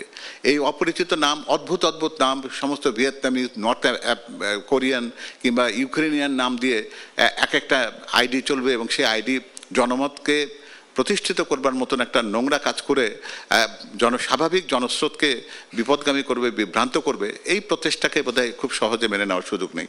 আর একটা জিনিস খুবই গুরুত্বপূর্ণ ছিল, যেটা আমরা মনে করি যে এই অন্তর্বর্তীকালীন সরকার কিন্তু একটা মাইলস্টোন কাজ করতে পারতেন, যেটা আমার দলের পক্ষ থেকে আমাদের ভারপ্রাপ্ত চেয়ারম্যান মহোদয় প্রায় বলেন যে গুরুত্বের জায়গা কোনটা আছে, স্বাস্থ্য, শিক্ষা, কৃষি, যোগাযোগ, কর্মসংস্থান, এটা মানুষের চাওয়ার জায়গা। একটা সরকার আর 1.5 বছর সময় কিন্তু তার জন্য কম নয়। এই জায়গাতে কিন্তু দৃশ্যমান কিছু কাজ হলে জনগণ মনে করতো যে সরকার শুধুমাত্র নির্বাচনের কাজ নিয়ে শুধু ব্যস্ত নয় বা দৈনন্দিন কাজ নিয়ে ব্যস্ত নয়, মানুষের প্রত্যাশার কাজ যা তারাও করছেন। সেটা যদি হতো তাহলে পরবর্তীতে রাজনীতিতে যারা আসছেন, যারা এই রাজনৈতিক দল যারা দেশ পরিচালনার দায়িত্বটি পাবেন, তাদের জন্য পথ পরিক্রমাটা অনেক সোজা হতে পারতো। আমার মনে হয় যে এই ব্যাপার নিয়ে কাজ করার সুযোগ ছিল, আমরা সেটা হারিয়েছি। অসংখ্য ধন্যবাদ অধ্যাপক ডক্টর মওদুদ আলমগীর পাবেল। আমি একটু যেতে চাই, আমার বামে রয়েছেন জনাব আবুল কালাম আজাদ মজুমদার, প্রধান উপদেষ্টার উপপ্রেস সচিব। প্রধান উপদেষ্টা গতকালই বলেছেন যে আগামী নির্বাচনের মাধ্যমে নতুন বাংলাদেশের পথে যাত্রা করবেন, এমন স্বপ্নের কথা তিনি বলেছেন। গণভোট, জাতীয় নির্বাচন ইস্যু এবং এসব বিষয় আসলে প্রধান উপদেষ্টার যে জাতির উদ্দেশ্যে ভাষণে অনেকটাই সুস্পষ্ট হয়েছে, কিন্তু আমরা বিজ্ঞ আলোচকদের যে আলোচনা দেখলাম সেখানে আসলে এখনো নির্বাচন নিয়ে শঙ্কার কথা আমরা এখনো শুনছি। একই সঙ্গে গণভোটের প্রশ্ন নিয়েও অনেক শঙ্কার কথাও বলছেন, কি বলবেন? জি ধন্যবাদ। নির্বাচন নিয়ে যে শঙ্কার কথা বলা হয় এগুলো মূলত সূক্ষ্মভাবে এক ধরনের আওয়ামী লীগের এজেন্ডাকে প্রমোট করার জন্যই বলা হয় বলে আমরা মনে করি, এবং যারা এই কাজটা করেন তারা অনেকটা জেনে অথবা না জেনে এটা আওয়ামী লীগের এজেন্ডাটাকে প্রমোট করেন। কারণ নির্বাচন হবে না, হতে দেওয়া হবে না, এই জাতীয় কথাবার্তা সরাসরি শুধুমাত্র আওয়ামী লীগের লোকজনই বলছেন। আমার প্রিয় ভাই ববি হাজ্জাজ ভাই উনি বলেছেন যে মাননীয় প্রধান উপদেষ্টা উনি দায়িত্বহীনভাবে বলেছেন নির্বাচন হবেন, কিন্তু সরকারের কোনো উপদেষ্টা বলছেন যে নির্বাচন নাও হতে পারে। আমি ওনার কাছে বিনীতভাবে জানতে চাইব সরকারের কোন উপদেষ্টা এটা বলেছেন। উনি যদি উদাহরণসহ বলতে পারেন তাহলে সরকারের জন্য এটা সুবিধা হয়। আমার ধারণা উনি বলতে পারবেন না, কারণ ওনার বক্তব্যটা এক ধরনের পলিটিক্যাল রেটরিক। এই ধরনের রেটরিক যখন বারবার ইউজ করা হয় তখন আসলে মানুষের মধ্যে খুব স্বাভাবিক কারণেই শঙ্কা তৈরি হয়। আমরা মনে করি যে এই ধরনের যারা নিজেরাই নির্বাচনী প্রক্রিয়ার মধ্যে আছেন, ধরেন আমি থাকি গুলশান, নির্বাচনী প্রচারণার জন্য মোহাম্মদপুর যাই, তখন আমি কিন্তু আসলে এক ধরনের নির্বাচনী প্রক্রিয়ার মধ্যেই ঢুকে গেছি, এবং আমি যেহেতু নিজেই নির্বাচনী প্রক্রিয়ার মধ্যে ঢুকে গেছি, নির্বাচনটা হবে এই মেসেজটা আমার নিজেরই জনগণকে দেওয়াটা জরুরি। আমি যদি নিজে এই মেসেজটা দিতে ব্যর্থ হই তাহলে এই শঙ্কাটা কিন্তু সবসময় থাকবে, এই সংখ্যা দূর করা কঠিন হবে। সো আমি মনে করি যে এটা সরকারের একার দায়িত্ব না, সরকারের জায়গা থেকে মাননীয় প্রধান উপদেষ্টা সবসময় বলেছেন। আমরা মনে করি যে সরকারের যারা মুখপাত্র আছেন তারাও ইন নো আনসার্টেন টাইম সবসময় বলছেন যে নির্বাচন হবে এবং নির্বাচনটা কেউ ঠেকাতে পারবেন না। আমি মনে করি এর পাশাপাশি আমরা আরও যারা রাজনৈতিক শক্তি আছেন এই মুহূর্তে, বা আমাদের যারা রাজনৈতিক বিশ্লেষক আছেন, যারা আমরা সবাই বিভিন্ন সময় গণমাধ্যমে আসছি বা জনগণের সামনে নানাভাবে যাচ্ছি, তাদেরও উচিত এই নির্বাচন নিয়ে এই সংশয়টা দূর করার ব্যাপারে কাজ করা এবং জনগণের সাথে কথা বলা। যদি আমরা সবাই মিলে সেটা করতে পারি তাহলে যারা নির্বাচন চায় না বা নির্বাচন বানচাল করার জন্য প্রকাশ্যে ঘোষণা দিচ্ছে তাদের এই যে এজেন্ডাটা সেটা আর আসলে হালে পানি পাবে না। আমি মনে করি যে এক্ষেত্রে আমাদের একটা সম্মিলিত দায়িত্ব আছে, আমরা সবাই আশা করি যে সেই দায়িত্বটা সম্মিলিতভাবে আমরা পালন করব। গণভোটের প্রশ্ন নিয়ে যে কথাটা আপনি বলেছেন, যে গণভোট নিয়ে তো অনেক আলোচনা, এর আগেও ঐক্যমত্য কমিশনে অনেক বিষয়ে সংস্কার নিয়ে আলোচনা হয়েছে, ঐক্যমত্য কমিশনে অনেক বিষয় ঐক্যমত্য হয়েছেও, এবং যে বিষয়গুলো নিয়ে ঐক্যমত্য হয়নি সেগুলো নিয়ে বাস্তবায়নের প্রক্রিয়া নিয়েও পরে একবার আলোচনা হয়েছে। আলোচনা করার পরে সরকারকে তো একটা সিদ্ধান্ত দিতেই হতো, সরকার সেই সিদ্ধান্ত দেওয়ার আগেও রাজনৈতিক দলগুলোকে আলোচনা করার সুযোগ দিয়েছে। দেখেন এই রাজনৈতিক দলগুলোই কিন্তু গত 15-16 বছরে বিভিন্ন সময়ে যুগপৎ আন্দোলন করেছে, তারা এক টেবিলে বসেছে, কথাবার্তা বলেছে, তারা বলেছে যে তারা পরবর্তীতে যদি তাদের হাতে যখন সুযোগ আসে তারা ঐক্যবদ্ধভাবে সরকার পরিচালনা করবেন। তো তাদেরকেও কিন্তু সরকারের পক্ষ থেকে একটা সুযোগ দেওয়া হয়েছিল যে আপনারা যেহেতু সরকার আপনারা মনে করছেন যে ঐক্যমত্য কমিশন আপনাদেরকে একটা জায়গায় নিয়ে আসতে পারেননি, আপনারা নিজেরা আলোচনা করে একটা ডিসিশনে আসেন, সরকারকে জানান, তাহলে সরকার আপনাদের নিতে পারবেন। আমরা সেরকম কোনো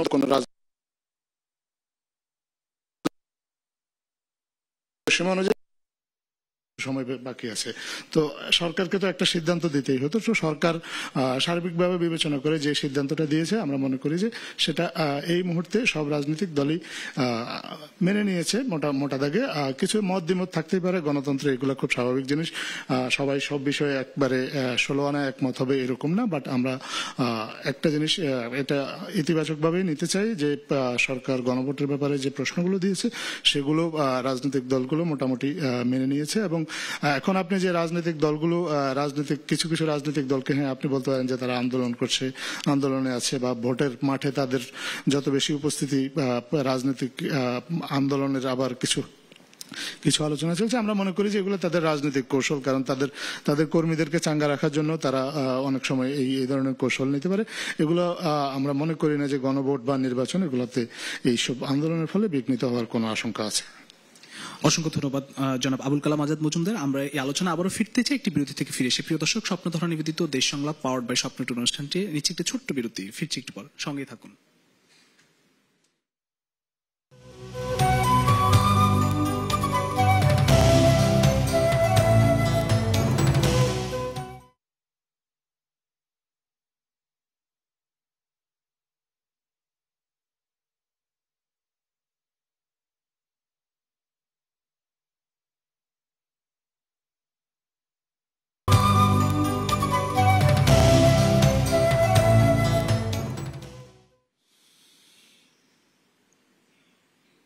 স্বপ্নধারা নিবেদিত দেশ সংলাপ পাওয়ার্ড বাই স্বপ্নটুর অনুষ্ঠানে আরো একবার স্বাগত জানাচ্ছি। আমি একটু আবারও আলোচনায় ফিরতে চাই। আমার ডানে রয়েছেন তাহসিন রিয়াজ, যুগ্ম সদস্য সচিব, জাতীয় নাগরিক পার্টি। আপনার কাছে আসি। যে বিষয়টি আমরা লক্ষ্য করছি যে এনসিপি এখনো কিন্তু যে জুলাই সনদে স্বাক্ষর করেনি, সেটি কবে নাগাদ করছে? আপনি বলছেন যে এখন নির্বাচনের ট্রেনে বা ঠিক এই জায়গাতেই সবাইকে আসতে হবে বা সেই পথে এগোচ্ছে রাজনৈতিক দলগুলো। এনসিপি সেক্ষেত্রে প্রার্থী তালিকা কবে ঘোষণা করছে? ধন্যবাদ। আমি আসলে খুবই ইন্টেন্সিভ একটা ডিসকাশন হচ্ছিল, তো ভালো লাগছিল, শুনছিলাম। আমি ওগুলোতে যদি রেসপন্স দেওয়ার সুযোগ থাকে ডেফিনেটলি থাকবে, সেগুলোতে রেসপন্স দিব। আপনার এই প্রশ্নটার আমি একটু অ্যাড্রেস করে আসি। দেখেন, একটা রিজার্ভেশন তো আমাদের ছিল। আপনারা দেখেছেন যে আমরা যে আনুষ্ঠানিক স্বাক্ষর প্রদান বা গ্রহণের যে অনুষ্ঠানটি হয়েছে সেই জায়গাটাতে এনসিপি অফিসিয়ালি কোথাও কোনোভাবে তারা পার্টিসিপেট করেনি। বাট ওই রিজার্ভেশন থেকে তো ডেফিনেটলি আমরা কিছুটা বেরিয়েছি, এটা আমাদের আলোচনাগুলোতে আপনারা ইতিমধ্যে দেখেছেন। এবং আমরা যেটা বলেছিলাম যে দেখেন, এটার একটা লিগ্যাল ফ্রেমওয়ার্ক লাগবে, তো সেদিকেই সরকার এগিয়েছে। এবং সামগ্রিকভাবে একটা ডিসকাশনে যেহেতু আমরা এসে পৌঁছেছি, তো এটা এখন একটা দলগত সিদ্ধান্ত, এটা আমাদের অভ্যন্তরীণ ফোরামের একটা ডিসিশনের ম্যাটার। কাজেই সেই ডিসক্লোজারটা আমি বোধহয় এখানে না দেই, সেটা অফিসিয়ালি আপনারা খুব দ্রুতই পাবেন যে আমরা ঠিক কবে স্বাক্ষর করছি, আদৌ স্বাক্ষরের আর কোনো রিজার্ভেশন আমাদের আছে কিনা সেটার ব্যাপারে আমরা অফিসিয়ালি আমরা ক্ল্যারিফিকেশনটা আমরা দিই। আপনারা স্বাক্ষর করছেন খুব দ্রুত সময়ের মধ্যে, সেটাই আমরা বলবো। সেই ক্ল্যারিটিটাই আপনারা পাবেন খুব দ্রুততম সময়ের মধ্যে। আরেকটা বিষয় যেটা আপনি বলেছেন যে আমরা কবে নাগাদ প্রার্থীতা আমরা আমাদের এখানে কারা কারা নমিনেটেড হচ্ছে এটা আমরা জানাবো। দেখেন, এটাও প্রক্রিয়ার মধ্যেই আছে আমাদের। আপনারা জানেন যে আমাদের যে নমিনেশন ক্রয় সংক্রান্ত যে আমাদের সময়ে নির্ধারণ ছিল সেটা আমরা কিছুদিন বাড়িয়েছিলাম, সেটাও ইতিমধ্যে শেষ হয়েছে। এখন বাছাই প্রক্রিয়ায় আছে, আমরা ইন্টারভিউ নিচ্ছি। আজকে সারাদিন আমাদের ইন্টারভিউ প্রক্রিয়া চলবে। অনেকে তো বলেন আমরা অনেক ছোট দল, তারপরেও আমরা আমাদের পক্ষ থেকে আমাদের সর্বোচ্চ চেষ্টাটা চালিয়ে যাচ্ছে একটা ডিফারেন্ট ডাইমেনশন সেট করার, ডিফারেন্ট একটা এক্সাম্পল সেট করার। কাজেই সেই প্রক্রিয়ার মধ্যে দিয়ে আমরা এগোচ্ছি। কাজেই আমরা এটা বলতে পারি যে খুব দ্রুততম সময়ের মধ্যে আমরা এই জায়গাটাতেও এসে আমরা পৌঁছাতে পারবো। দেখেন, আমরা তো আসলে আমরা এই যে প্রসেস, এই ইলেকট্রাল যে প্রসেস, এই প্রসেসই আমাদের ঢুকতে সময় লেগেছে। কারণ আপনারা দেখেছেন যে জুলাই সনদ বলেন, সংস্কার বলেন, বিচার বলেন, ওভারঅল অনেকগুলো ইস্যুতে কিন্তু আমরা বেশ কিছু জায়গায় খুবই স্ট্রিক্টলি অ্যাডামেন্ট ছিলাম। এবং এটা এটা আমাদের স্বার্থে আমরা ছিলাম না। আমরা বারবার এটা বলেছি যে যদি জুলাই সনদ বাস্তবায়ন হয় সেটা সামগ্রিকভাবে এটার অ্যাডভান্টেজটা এটা দেশের মানুষ পাবে। যদি বিচার প্রক্রিয়াটা এগোয় এবং মানে সত্যিকার অর্থে আমরা যদি একটা এক্সাম্পল সেট করতে পারি যে এই ধরনের ফ্যাসিস্ট সরকার প্রধানের বিচার হতে পারে বাংলাদেশে, তো এটা তো আমার অর্জন না, এটা আমার একার অর্জন না, বরং এটা আসলে সবাইকেই একটা ভালো লাগা, সবাইকে একটা মানে একটা পাওয়ার হোল্ড দিবে যে না আসলেই বাংলাদেশে আর স্বৈরাচারিতার জায়গা নাই। কাজেই এই সামগ্রিক দাবিগুলো নিয়ে আমরা রাজপথে ছিলাম। এখন আমরা কিছুটা আমাদের অফিসে এখন আমরা বসতে পারছি, আমরা আমাদের যে অভ্যন্তরীণ দল গোছানোর যে কার্যক্রম সেগুলো আমরা এখন করতে পারছি। নতুন যুক্ত করতে চাই যে আপনাদের যে দাবিগুলো বা সামগ্রিক দাবি কথা বলছেন সেই দাবিগুলো কি পূরণ হয়েছে কিনা, নির্বাচনী মাঠে এনসিপি ফিরলো কিনা? না, আমরা তো নির্বাচনের মাঠেই আছি, ফেরার তো কিছু নাই, নির্বাচনের মাঠেই আছি আমরা। কিন্তু একটা জিনিস আরেকবার বলি, আর ইভেন আমি পার্সোনালি যে আমরা তো প্রচুর মিডিয়া আমরা কথা বলি, তো যত জায়গায় আমরা কথা বলেছি আপনি দেখবেন, আপনি একটু রিভিউ করেন, আপনার সুযোগ থাকবে ডেফিনেটলি, আমরা কোথাও নির্বাচনের বিপরীতে কিন্তু অবস্থান নেই। আপনি আমাদের এরকম কোনো অবস্থান দেখাইতে পারবেন না, আমাদের এই ধরনের কোনো অবস্থান ছিল না। আমরা যেটা বলেছি যে দেখেন যেহেতু একটা গণঅভ্যুত্থান সংগঠিত হয়েছে, এই অ্যাসপাইরেশনের কিন্তু একটা ডিমান্ড আছে, এটার একটা অভিপ্রায় আছে, যেই অভিপ্রায়ের বিপরীতে আপনি সকল কনস্টিটিউশনাল যে ট্রেডিশন, এই ট্রেডিশনকে ব্রেক করে আপনি একটা ইন্টারিম গভর্নমেন্ট ফর্ম করছেন না। এটা কোন লিগ্যাল ফ্রেমওয়ার্কে আপনি করছেন? 106 থেকে আপনি একটা অ্যাডভাইস নিয়ে আসছেন, একটা প্রক্রিয়ার মধ্যে দিয়ে তো আপনি গিয়েছেন। এটা কিসের উপর আপনি করলেন? এটা তো জনগণের অভিপ্রায়ের উপর আপনি দাঁড়িয়ে করলেন, তাই না?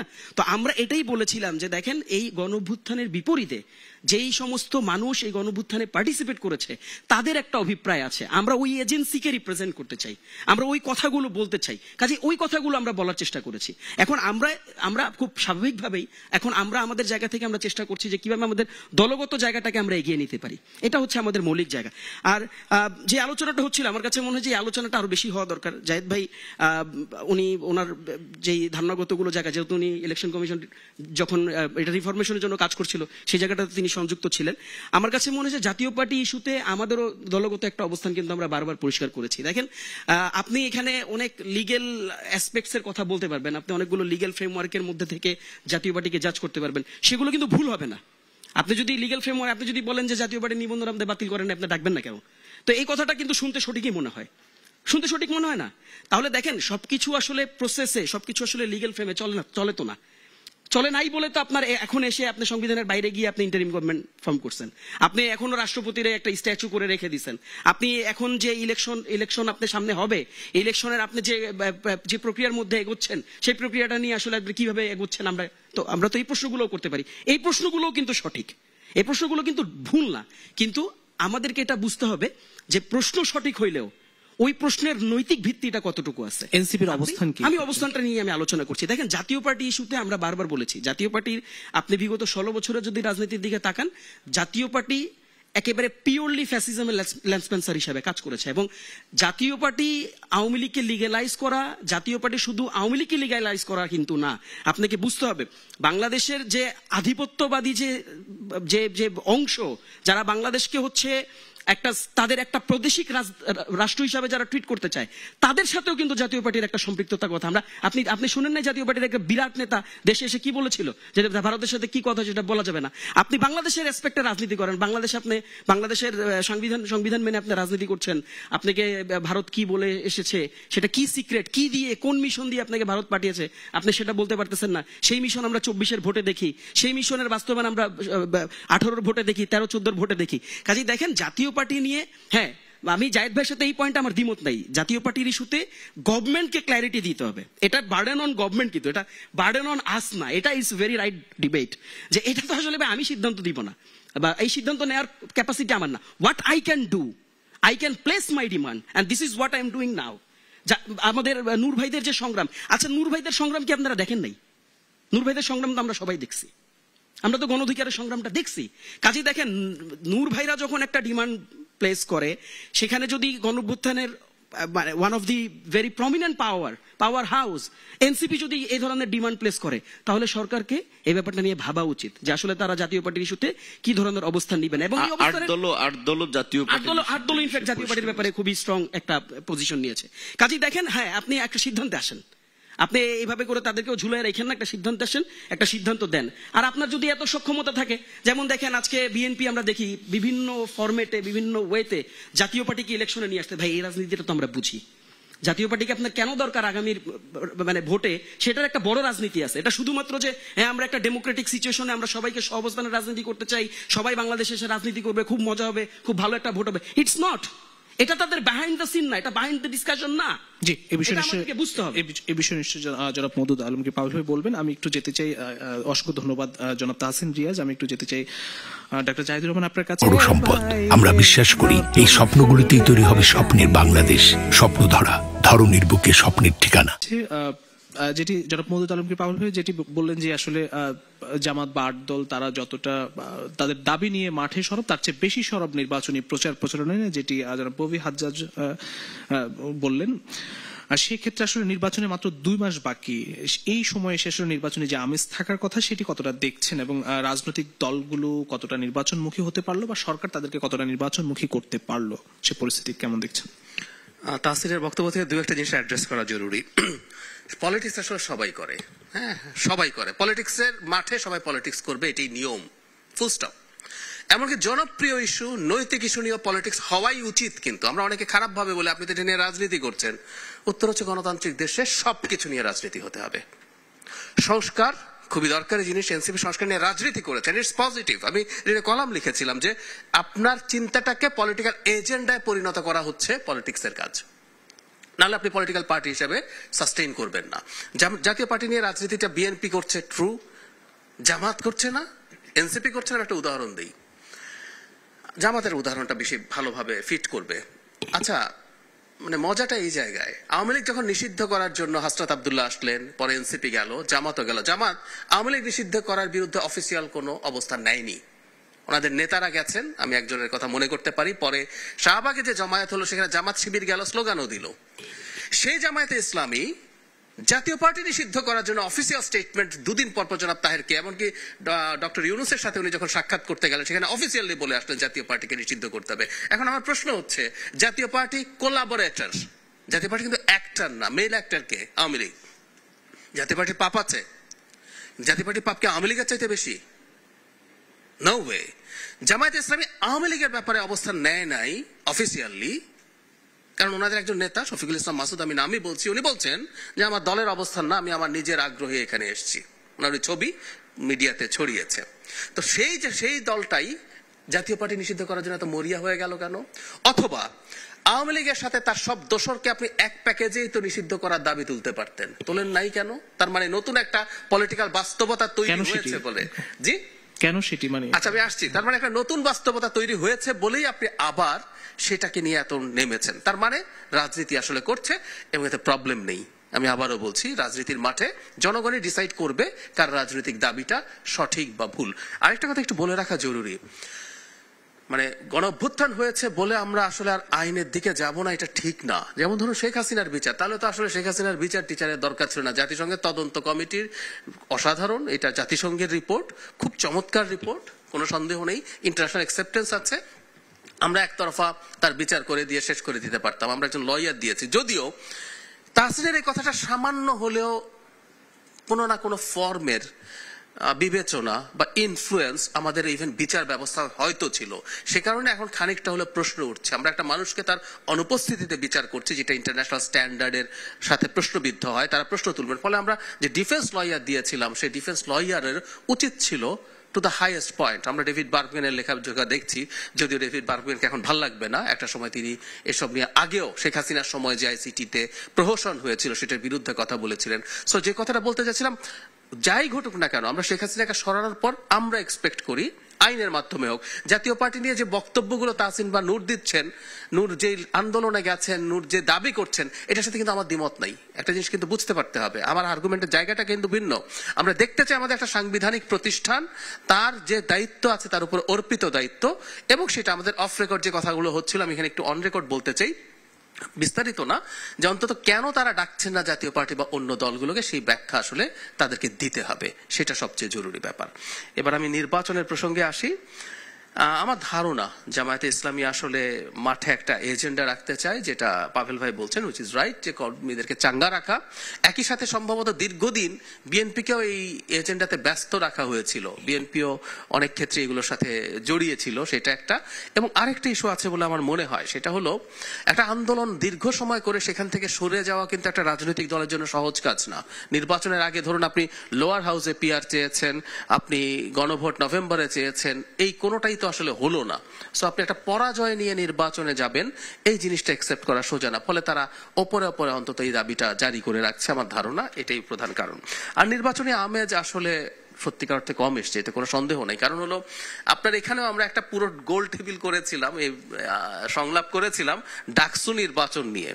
মানে ডাকসু নির্বাচনের মতো একটা নির্বাচন সারা দেশের সব মিডিয়াতে 1-1.5 মাস পুরো ওটাই ইস্যু ছিল। 40,000 ভোটার, একটা শহরের একটা ইউনিভার্সিটির ভোট, সেটা নিয়ে এরকম। কারণ কি? কারণ আমাদের একটা দীর্ঘদিন পর একটা জেনুইন নির্বাচন আমরা দেখছি, সেটার তুলনায় তো হাজার বা লক্ষ গুণ বেশি গুরুত্বপূর্ণ একটা জাতীয় নির্বাচন। সেই অর্থে তো আসলেই আমাদের মধ্যে ওই আলোচনা হয়নি, কারণ আমাদের কোথাও না কোথাও খানিকটা কনফিউশন আছে।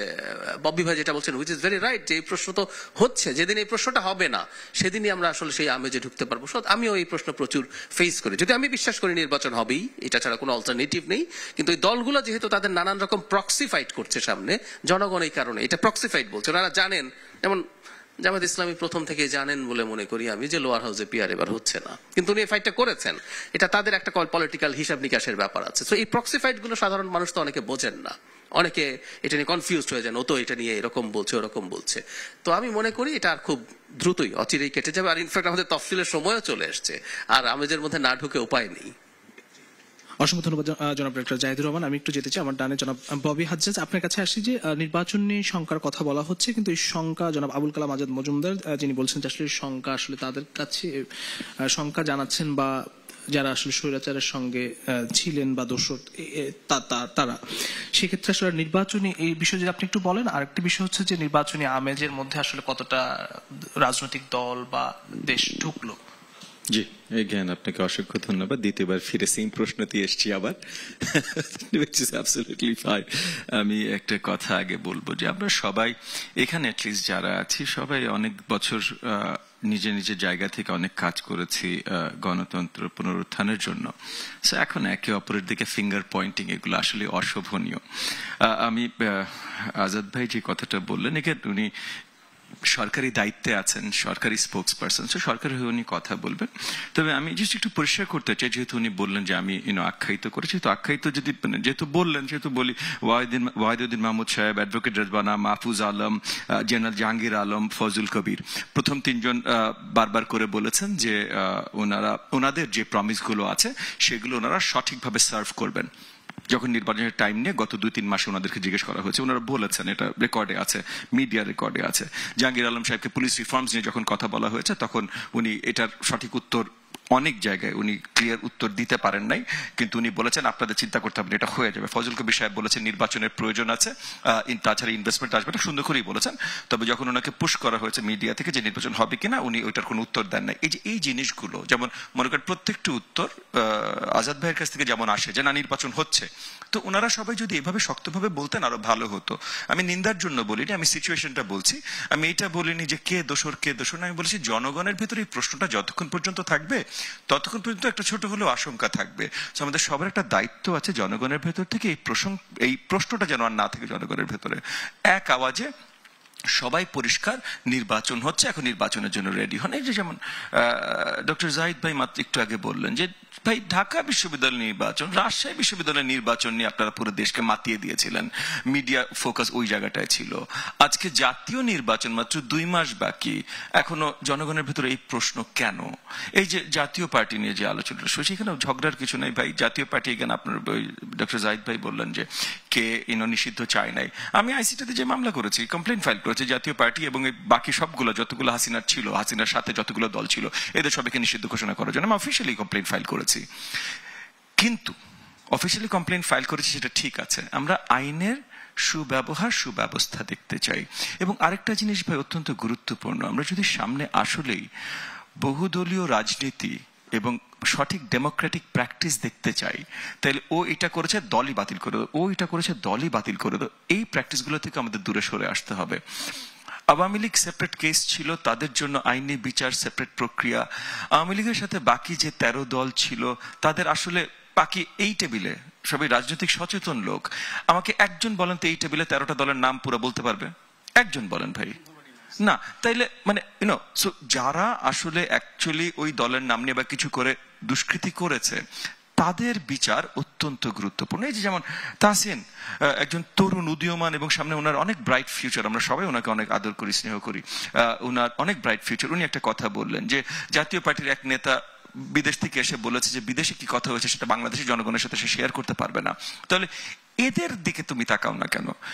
দলের কত নেতাকর্মী আছে, কি আছে, এটার দিকে তাকানোর কি দরকার? কেন রাজনৈতিক স্ট্র্যাটেজি হইতেই পারে, জামাতের স্ট্র্যাটেজি হতে পারে জাতীয় পার্টির মাইনাস করো, বিএনপির স্ট্র্যাটেজি হতে পারে জাতীয় পার্টি মাইনাস না করো, এনডিএম স্ট্র্যাটেজি হতে পারে মাইনাস না করো, গণ অধিকার পরিষদের স্ট্র্যাটেজি হতে পারে মাইনাস করো। সেটা আমাদের নিজেদের রাজনৈতিক স্ট্র্যাটেজি, এটা নিয়ে আমরা রাস্তায় কথা বলবো ভাই, এটা আমরা বলবো, আমরা যেটা চাই সেটা বলবো। সরকার এটা নিয়ে লাফাবে কেন? সরকার সরকারের কাজ করবে। ডক্টর জাহিদ যেটা বলেছেন, নির্বাচন কমিশন একটা সাংবিধানিক প্রতিষ্ঠান ভাই, তাদের পরিষ্কার দায়িত্ব আছে। এখন তুমি ওই যে বলো না ওদের নিবন্ধন বাতিল করো, নিবন্ধন বাতিল এত সোজা না ভাই, নিবন্ধন বাতিল এত সোজা না, অনেকগুলো স্টেপ আছে, মানে আইন তো ফলো করতে হবে। আমরা বুঝেছি ভাই এই দেশে অনেক কিছু আইন ফলো না করে গত 15 মাসে হয়েছে।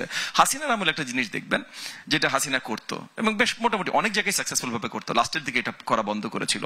বেআইনি সব কাজ করতো কিন্তু আগে আইনটা বদলায় নিত, সব বেআইনি কাজ করতো, আইনটা আগে বদলায় নিত, সো দ্যাট আইনের পাতায় তাকে আপনি সহজে ধরতে পারবেন না। সেই আইন বদলানোর প্রসেসটা বাদ দিয়ে দিয়েছিল লাস্ট 2-1 বছর, যখন আর কি একটু বেশি মাথায় উঠে গেছিল, আই ডোন্ট নো, বা কোভিডে হয়তো বেশি অসুস্থ হয়ে গেছিল তার লোকজন, I don't know what happen.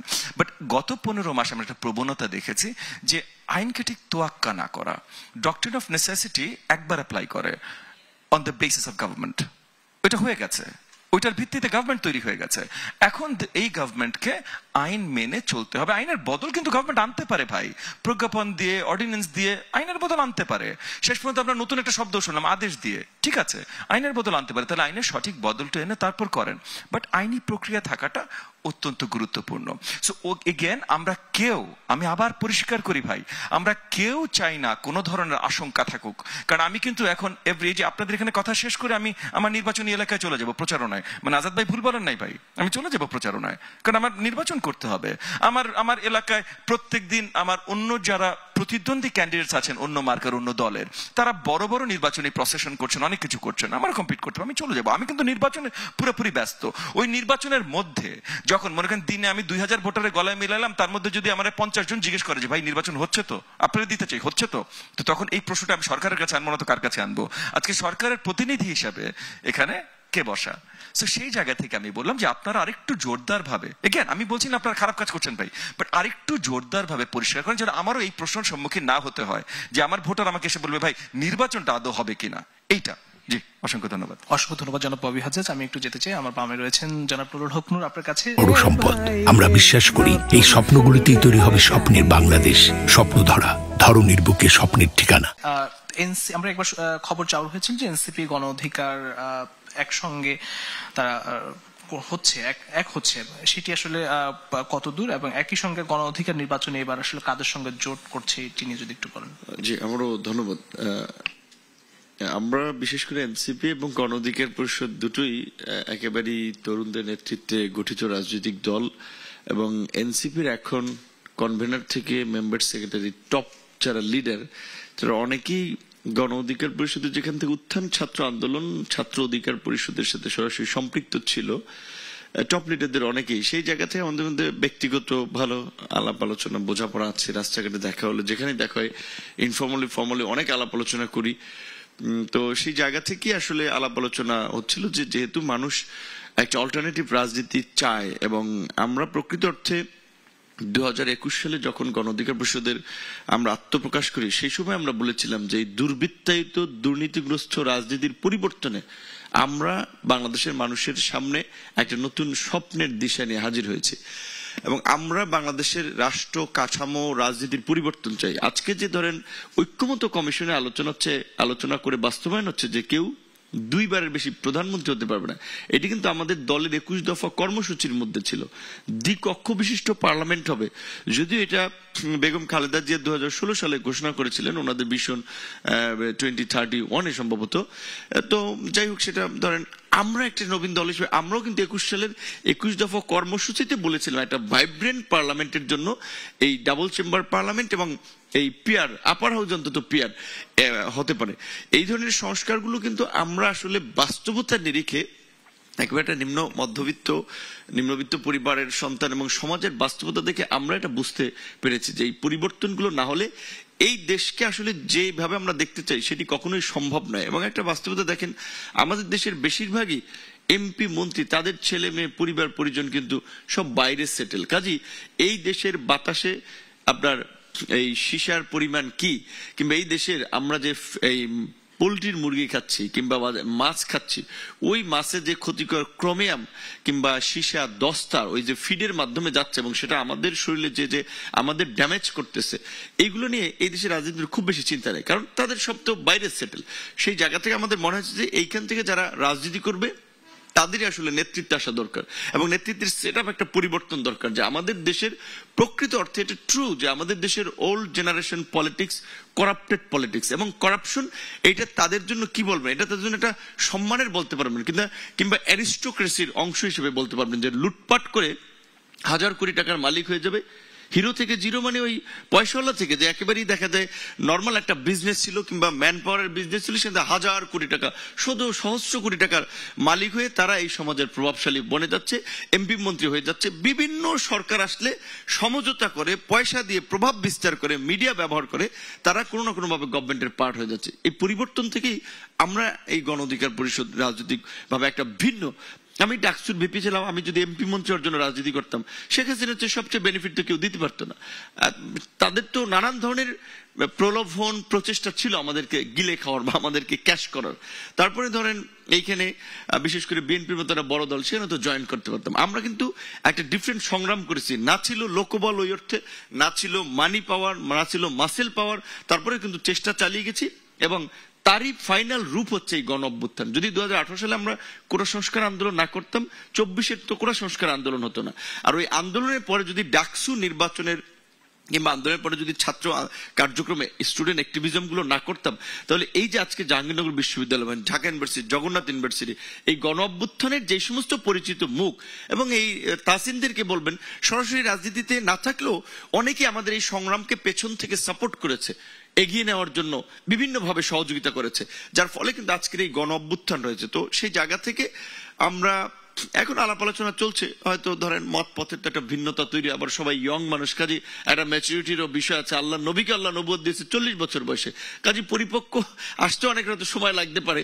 তো সেই জায়গা থেকে আলাপ আলোচনা চলছে, ভবিষ্যতে দেখা যাবে। আর নির্বাচনী জোটের বিষয়ে আমরা কোন দিকে যাচ্ছেন, জামাত বিএনপি? এইখানে যেহেতু জামাত তো ধরেন এখন এই গণ অভ্যুত্থানের পরে লাইমলাইটে কিংবা ফোকাসে আছে। গণ অভ্যুত্থান আগে তো কার্যত ওই যে ধরেন মিডিয়ার, এখন তাদের অফিসের ডিপ্লোম্যাটরা যাচ্ছে, গণমাধ্যম যাচ্ছে, কিন্তু গণ অভ্যুত্থানের পূর্বে তো তাদের রাজনৈতিক আইডেন্টিটিটা প্রকাশ করাই তাদের জন্য ঝুঁকিপূর্ণ ছিল অনেক জায়গায়। তো সেই জায়গা থেকে বিএনপির সাথে আমাদের একটা রাজনৈতিক সংগ্রাম দীর্ঘদিন ধরেই ছিল, 2000 বিশেষ করে যুগপৎ আন্দোলনের শুরু থেকে, এবং সেই সময় আমাদের আলাপ আলোচনার ভিত্তিতে, মতামতের ভিত্তিতেই বিএনপি তার 10 দফা কর্মসূচি থেকে 27 দফা এসেছে। আবার ফাইনালি আমরা চাপ দিয়ে আরো আমাদের দাবি দেওয়া নিয়ে আমরা বলেছি যে আন্দোলন করলে আরো কিছু অ্যাড করা দরকার, সেখান থেকে একটা 31 দফার কর্মসূচি নিয়েছিল। সেক্ষেত্রে থেকে যুগপৎ আন্দোলনের শরিকদের সাথে একটা আলাপ আলোচনা ছিল যে আমরা আগামীতে এই হাসিনাকে হটিয়ে আমরা এককভাবে সরকার গঠন না, আমরা একটা জাতীয় সরকার করব, সবাই মিলে দেশ গড়বে, এরকম একটা কমিটমেন্ট বিএনপির দিক থেকে ছিল।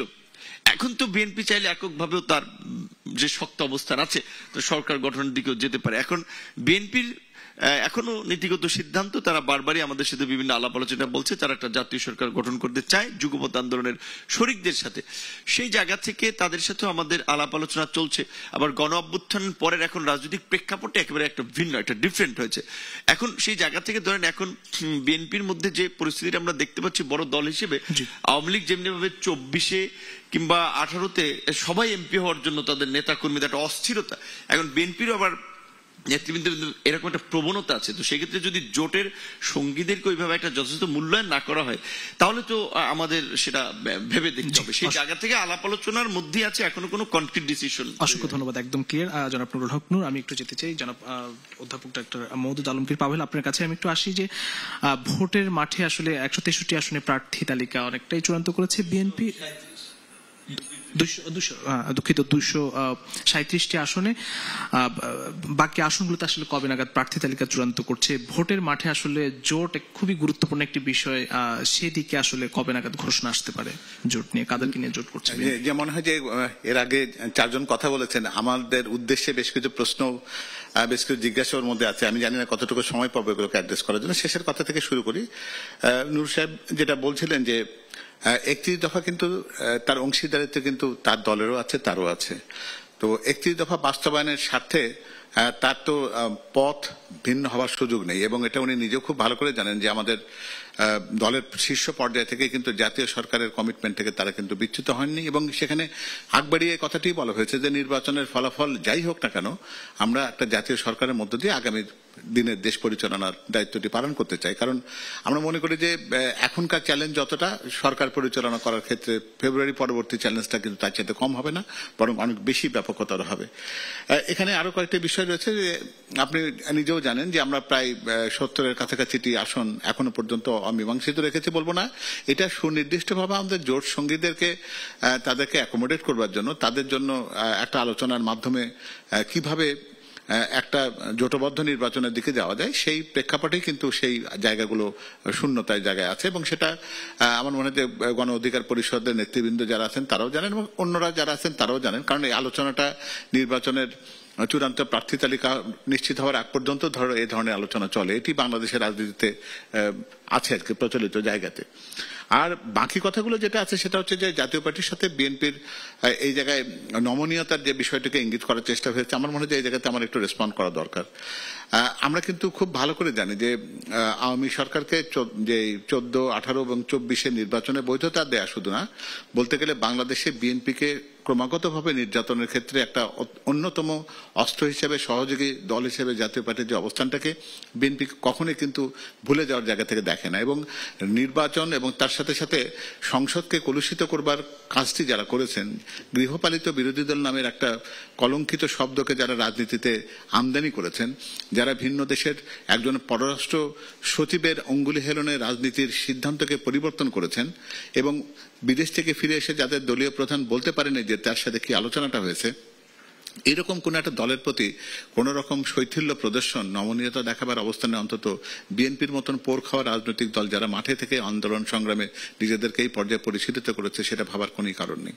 আর এই ক্ষেত্রে যেটি আমাদের ডক্টর জাহিদ বলার চেষ্টা করেছিলেন যে একটি রাজনৈতিক দল জামায়াতে ইসলামীকে ইঙ্গিত করেই বলেছেন যে আওয়ামী লীগের ব্যাপারে তাদের যেরকম একটা বলতে গেলে যে নমনীয় অবস্থান, আবার ঠিক জাতীয় পার্টির ক্ষেত্রে তারা ঠিক একই রকম কঠোরতার জায়গায় আছেন। এখানে বিষয়টি পরিষ্কার, তারা দ্বিতীয় স্থানটি নিশ্চিত করতে চান বলেই হয়তো তাদের মনে হয়েছে যে দ্বিতীয় স্থানে তার প্রতিদ্বন্দ্বী যিনি হতে পারেন তাকে তারা নির্বাচনের মাঠ থেকে দূরে রাখতে চায়। আর বাকি কথা যেটা আছে সেটা হচ্ছে যে এখানে আবার আরেকটা বিষয়, এখানে রাজনীতি তো একটা বলতে গেলে যে সত্যিকার অর্থে নিজের পজিশনকে প্রতিষ্ঠিত করার খেলা, সেখানে তারা এই অঙ্কটাও হাতে রাখতে চায়, অস্ত্রটাও হাতে রাখতে চায় যে যদি কোনো কারণে জাতীয় পার্টিকে নিষিদ্ধ করা যায় এবং নিজেরা যদি এই রকম একটা রাজনীতির দর কষাকষির জায়গা থাকে যে আমি সরে গেলে কিন্তু নির্বাচনটি প্রশ্নবিদ্ধ হবে, গ্রহণযোগ্যতার জায়গায় একটি দুর্বলতার জায়গায় পড়বে, সেই অস্ত্রটি ব্যবহারের চিন্তা হয়তো তাদের মধ্যে থাকতে পারে। আর এই কথাটি খুবই গুরুত্বপূর্ণ যে মাঠের রাজনীতি করাটার প্রয়োজনীয়তা, যেটা নূর বারবারই বলছিল যে এই রাজনীতিকে প্রতিষ্ঠিত করা, যে ক্ষেত্রে কথাটি ছিল এরকম যে আমরা আমাদের রাজনৈতিক শীর্ষ নেতৃত্বকে দেখেছি যে তাদের সন্তানদেরকে দেশের বাইরে ইচ্ছা করে পাঠিয়ে দেওয়া, এক্ষেত্রে অন্যরকম কোনো আলোচনা বোধহয় আসবে না, আমি আশা করছি। সেটার প্রেক্ষাপট তারা জানেন যে এটা আমাদের দলের জন্য সেই অর্থে প্রযোজ্য নয়। সেখানে আমাদের দলীয় প্রধান ভারপ্রাপ্ত চেয়ারম্যান মহোদয় এই মুহূর্তে যিনি আছেন, তিনি কিন্তু বরাবরই এই কথাগুলো বলেছেন বলে তার কথার মধ্যে থেকে ফার্মাস কার্ড, তার মধ্যে থেকে চিকিৎসা সেবাকে সহজতর করার জন্য সবার জন্য স্বাস্থ্য, ফ্যামিলি কার্ড, হেলথ কার্ড, এগুলো কথা কিন্তু তো জনকল্যাণের অর্থ থেকে আসে। এবং যার জন্য উনি বলেছেন যে আমাদেরকে শুধুমাত্র সংসদের এই প্রধান আলোচ্য বিষয় কি শুধুমাত্র সাংবিধানিক সংস্কারের জায়গা হবে, নাকি জনমানুষের কল্যাণের জায়গাটি হবে? কারণ মানুষ কোনটা চায়? মানুষ কি দ্বিকক্ষ পার্লামেন্টের ব্যাপারে খুব বেশি আগ্রহী, নাকি একটা প্রধানমন্ত্রী 2বার বা 3বার থাকলো কিনা সেটি আগ্রহী, নাকি তিনি জানতে চান যে আমার ছেলের কর্মসংস্থান হবে কিনা, আমার মেয়ে শিক্ষা প্রতিষ্ঠানে নিরাপদ কিনা, তার ব্যবসা বাণিজ্যটাতে উনি ঠিকভাবে করতে পারবেন কিনা? এরকম যে মৌলিক প্রশ্নগুলো আছে, বিএনপির রাজনীতিটা সেই জায়গাতে আবর্তিত হয়। তো সুতরাং সব মিলিয়ে যে অনিশ্চয়তার কথা আমরা আগামী নির্বাচনকে নিয়ে বলছি, বিএনপি সে অনিশ্চয়তাটা দেখতে চায় না, বিশ্বাসও করতে চায় না। তার কারণে আমরা বিশ্বাস করি যে জনগণের প্রত্যাশাটাই গুরুত্বপূর্ণ। আমি ববি হাজরাদেরকেও অনুরোধ করবো যে তিনি যেন এটা বলেন যে সবচেয়ে বড় শক্তি হলেন তার ভোটাররা। তারা যদি নির্বাচনের জন্য মনে করেন যে ফেব্রুয়ারি সেই দিনটি তাদের জন্য সত্যিকার অর্থে তাদের অধিকার প্রতিষ্ঠার দিন, সেটিকে তাদের মধ্যে যতটা প্রতিষ্ঠিত হবে এই অনিশ্চয়তাগুলো ততটা কেটে যাবে। অসংখ্য ধন্যবাদ জনাব মওদুদ আলমগীর পাভেল। আমি একটু জনাব আবুল কালাম আজাদ মজুমদার আপনার কাছে আসি যে জামাত ইসলামী 30 নভেম্বরে তারা সমাবেশ ঘোষণা করেছে 7টি বিভাগে। এই সমাবেশ বা তাদের যে দাবি বা কর্মসূচি, এতে কি নির্বাচনী মাঠে ধোঁয়াশা তৈরি করে কিনা? আরেকটি বিষয়, তাহসিন রিয়াজ বলেছেন এনসিপির যে জাতীয় পার্টির বিষয়ে সরকার সিদ্ধান্ত নেওয়া উচিত, সিদ্ধান্ত সরকার নেবে কিনা? ধন্যবাদ আপনাকে। প্রথমত জামাত ইসলামী বা অন্য রাজনৈতিক দলগুলো তাদের যে কর্মসূচি পালন করছে এটা তাদের রাজনৈতিক কর্মসূচি। তো আমরা মনে করি প্রত্যেক রাজনৈতিক দলেরই তার রাজনৈতিক কর্মসূচি পালন করার অধিকার আছে এবং সুযোগ আছে। একটা সময় তো আমরা দেখেছি যে জুলাইয়ের গণ অভ্যুত্থানের আগে রাজনৈতিক দলগুলোকে পুলিশের অনুমতি নিয়ে সভা সমাবেশ করতে হতো, সরকারের ইচ্ছা অনিচ্ছায় তাদের রাজনৈতিক কর্মসূচি পালন করতে হতো। আমরা মনে করি যে এখন আমাদের রাজনৈতিক সংস্কৃতিতে একটা পরিবর্তন এসেছে, রাজনৈতিক দলগুলো স্বাধীনভাবে তাদের রাজনৈতিক কর্মসূচি পালন করবে, সরকার এখানে কখনোই কাউকে বাধা দেয়নি, দেবেও না বর্তমান অন্তর্বর্তীকালীন সরকার। সো রাজনৈতিক দল কোন রাজনৈতিক দল কি কর্মসূচি পালন করবে এটা একান্তই তাদের বিষয়। আমরা মনে করি যে প্রত্যেকটা রাজনৈতিক দল এই মুহূর্তে ক্রিয়াশীল যারা আছে তারা আপনার তাদের মতো করে নির্বাচনী প্রচার কার্যক্রম চালাচ্ছে এবং তারা যাতে স্বাভাবিকভাবে সেই কার্যক্রম চালাতে পারে তাদেরকে সার্বিকভাবে সব ধরনের সহযোগিতাও সরকার এক্ষেত্রে করবে। আপনি জাতীয় পার্টির প্রসঙ্গ এসেছেন, খুব ইন্টারেস্টিং বিষয়। জাতীয় পার্টি অন্তর্বর্তীকালীন সরকার যখন দায়িত্ব গ্রহণ করে তখন প্রথম দিকে যে কয়টা রাজনৈতিক দলের সাথে আলোচনা হয়েছিল তখন কিন্তু এর মধ্যে জাতীয় পার্টিও একদিন এসেছিলেন সরকারের সাথে আলোচনায়। তারপর জাতীয় পার্টি আর সরকারের সাথে কোনো আলোচনায় সম্পৃক্ত হননি। তার একটা বড় কারণ ছিল রাজনৈতিক দলগুলোর আপত্তি। আপনি দেখেন আমাদের ঐক্যমত্য কমিশনের যত আলোচনা হয়েছে সব সময় কিন্তু সেখানে ডান বাম কমিউনিস্ট পার্টির পাশেই হেফাজতে ইসলাম বসেছে, সবাই কিন্তু বসেছে। রাজনৈতিক দলগুলো তাদের রাজনৈতিক যতই মত পার্থক্য থাকুক, যতই মতভিন্নতা থাকুক, তারা কিন্তু পরস্পর পাশাপাশি বসেছে, কিন্তু কেউ বলেনি যে কেন এখানে জাতীয় পার্টিকে আমন্ত্রণ জানানো হয়নি। এই দাবি কেউ তোলেনি। এখন তুলছে, অনেকেই তুলছে, ভাবছি তাদের হয়তো নিজস্ব কোনো চিন্তা ভাবনা থেকে তারা বলতে পারে যে কেন জাতীয় পার্টিকে নির্বাচন কমিশন ডাকছে না। যেমন নির্বাচন কমিশন একটা সাংবিধানিক প্রতিষ্ঠান, এটা একান্তই তাদের সিদ্ধান্ত, তারা সিদ্ধান্ত নেবে তারা কাকে কখন ডাকবে কিংবা ডাকবে না। কিন্তু আমরা যতটুকু দেখেছি যে নির্বাচন কমিশন রাজনৈতিক দলগুলোকে ক্লাস্টার হিসেবে ডেকেছে, একটা গ্রুপ অংশ হিসেবে ডেকেছে। এখন রাজনৈতিক দলগুলো জাতীয় পার্টির সাথে বসতে স্বচ্ছন্দ বোধ করবে কিনা এটা রাজনৈতিক দলগুলোকেই বলতে হবে। কিন্তু যতটুকু রাজনৈতিক ক্লাইমেট আমরা দেখছি এখন, আমাদের কাছে মনে হয় না কোনো রাজনৈতিক দল এই মুহূর্তে সরাসরি বলছে যে তারা জাতীয় পার্টির সাথে বসে নির্বাচন কমিশনে বা কোনো ফোরামে আলোচনা করতে স্বচ্ছন্দ বোধ করবে। একটা রাজনৈতিক দল জাতীয় পার্টি যাদের নৌকা মার্কা ছাড়া তাদের কোনো এমপি পাশ করেনি গত বিতর্কিত নির্বাচনেও, প্রত্যেকটা এমপি তাদের পাশ করেছে নৌকা মার্কা। তো তারা তো বেসিক্যালি নৌকারই প্রতিনিধি, তাদের রাজনীতিতে ছিলেন। তাদের নিজস্ব মার্কা যেটা, সেই মার্কা নিয়ে যারা রাজনীতি করেছে তারা তাদের একজনও এমপি নির্বাচিত হতে পারেনি আমরা যতটুকু দেখেছি। এখন তাদের রাজনৈতিক অধিকার, আমি বলছি না যে এই জন্য তাদের রাজনৈতিক অধিকার কেউ হরণ করে নিক বা তাদের নির্বাচন করতে দেওয়া হবে না। নির্বাচন যে কোনো নাগরিক বাংলাদেশের যদি তার আইনগতভাবে কোনো সীমাবদ্ধতা না থাকে, আইন দ্বারা কোনো বাধা না থাকে, তাহলে বাংলাদেশের যে তার যদি কোনো ক্রিমিনাল রেকর্ড না থাকে বা নির্বাচনের যে বিধিবদ্ধ যে আইনগুলো আছেন, আমাদের জাহিদ ভাই উনি নির্বাচন কমিশন সংস্কারের কমিটির সদস্য ছিলেন, উনি আরো ভালো বলতে পারবেন যে কোন কোন বিষয়গুলোতে যদি কেউ জড়িত থাকে তাহলে তার নির্বাচনে বাধা আসতে পারে। এইগুলোতে যদি কারো বাধা না থাকে, বাংলাদেশের যে কোনো নাগরিক যে কোনো রাজনৈতিক দলই নির্বাচন করতে পারবে বলে আমরা মনে করি। কিন্তু কোন রাজনৈতিক প্রক্রিয়া কার মতামতকে নেবে সেটা তো আইন দ্বারা নির্ধারিত নয়।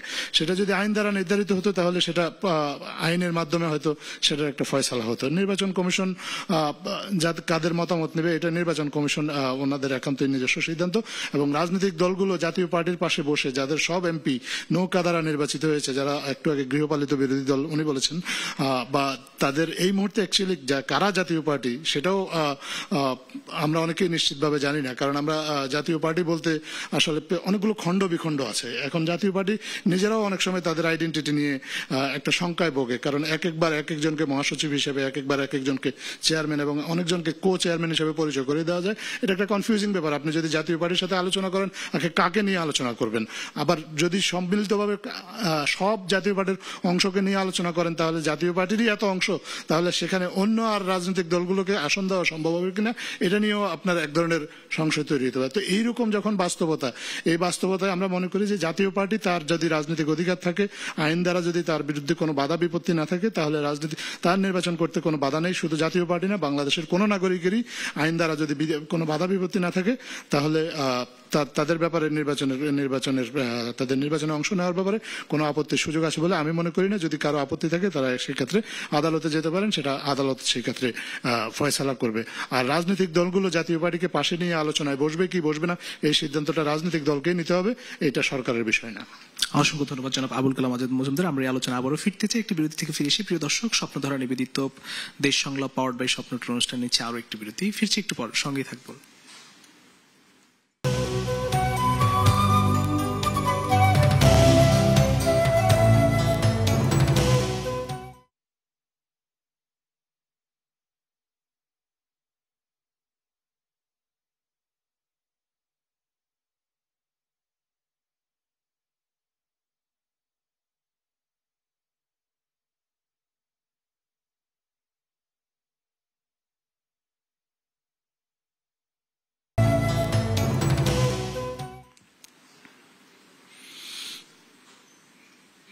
স্বপ্নধারা নিবেদিত দেশ সংলাপ পাওয়ার্ড বাই স্বপ্নট্র অনুষ্ঠান আরো একবার স্বাগত জানাচ্ছি। আমি আমার একদম সর্বডানে রয়েছেন তাহসিন রিয়াজ, আপনার কাছে আসি। বড় সম্পদ, আমরা বিশ্বাস করি এই স্বপ্নগুলিতেই তৈরি হবে স্বপ্নের বাংলাদেশ।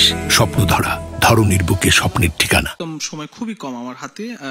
এনসিপি কাদের সঙ্গে নির্বাচন কেন্দ্রিক জোটে যাচ্ছে, আরেকটি বিষয় হচ্ছে যে সরকার খুব জোরালোভাবেই বলছে যে নির্বাচনের বিষয়ে, সেক্ষেত্রে আসলে সরকারের মধ্যে প্রস্তুতি আসলে কতটা আমরা লক্ষ্য করছি, বিশেষ করে আইন শৃঙ্খলা পরিস্থিতির কথাও যদি বলি।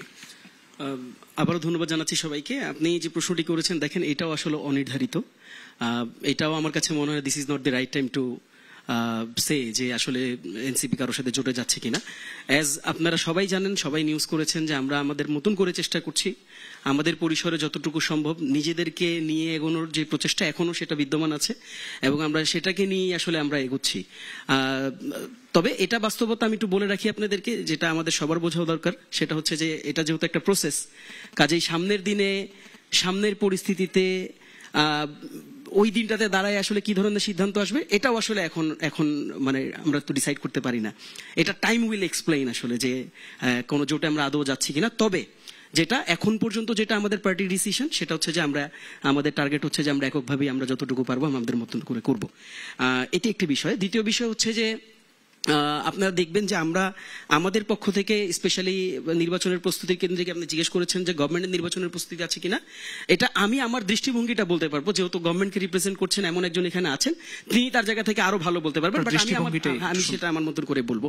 তার আগে আমি একটু আপনাকে বলি যে আমরা এনসিপি যেই আকাঙ্ক্ষার কথা বলেছিলাম সেই জায়গাটাতেও কিন্তু আমরা আমাদের প্রস্তুতিটা নিচ্ছি। আপনি দেখতে পাচ্ছেন যে ডিফারেন্ট ক্লাস্টারের ডিফারেন্ট অকুপেশনের মানুষজনদেরকে কিন্তু আমরা রাজনীতির মুখী করার একটা প্রচেষ্টায় আমরা নিমজ্জিত আছি, এবং বিভিন্ন জায়গায় আপনি যদি আমাদের প্রার্থীর দিকে তাকান, এখানে যেমন প্রচুর ইয়াং ছেলে পেলে এখানে প্রার্থিতা নিয়ে ভাবছেন, এটাকে মানে এটাকে কিছু জায়গায় আমি জাস্ট এই রেসপন্সটা আমার কাছে মনে হচ্ছে যে এই প্ল্যাটফর্ম থেকে দেওয়া দরকার, যে অনেকে কিছুটা কটাক্ষ করার চেষ্টা করছেন, কারো বট ফোর্স, কারো বট বাহিনী বিভিন্নভাবে।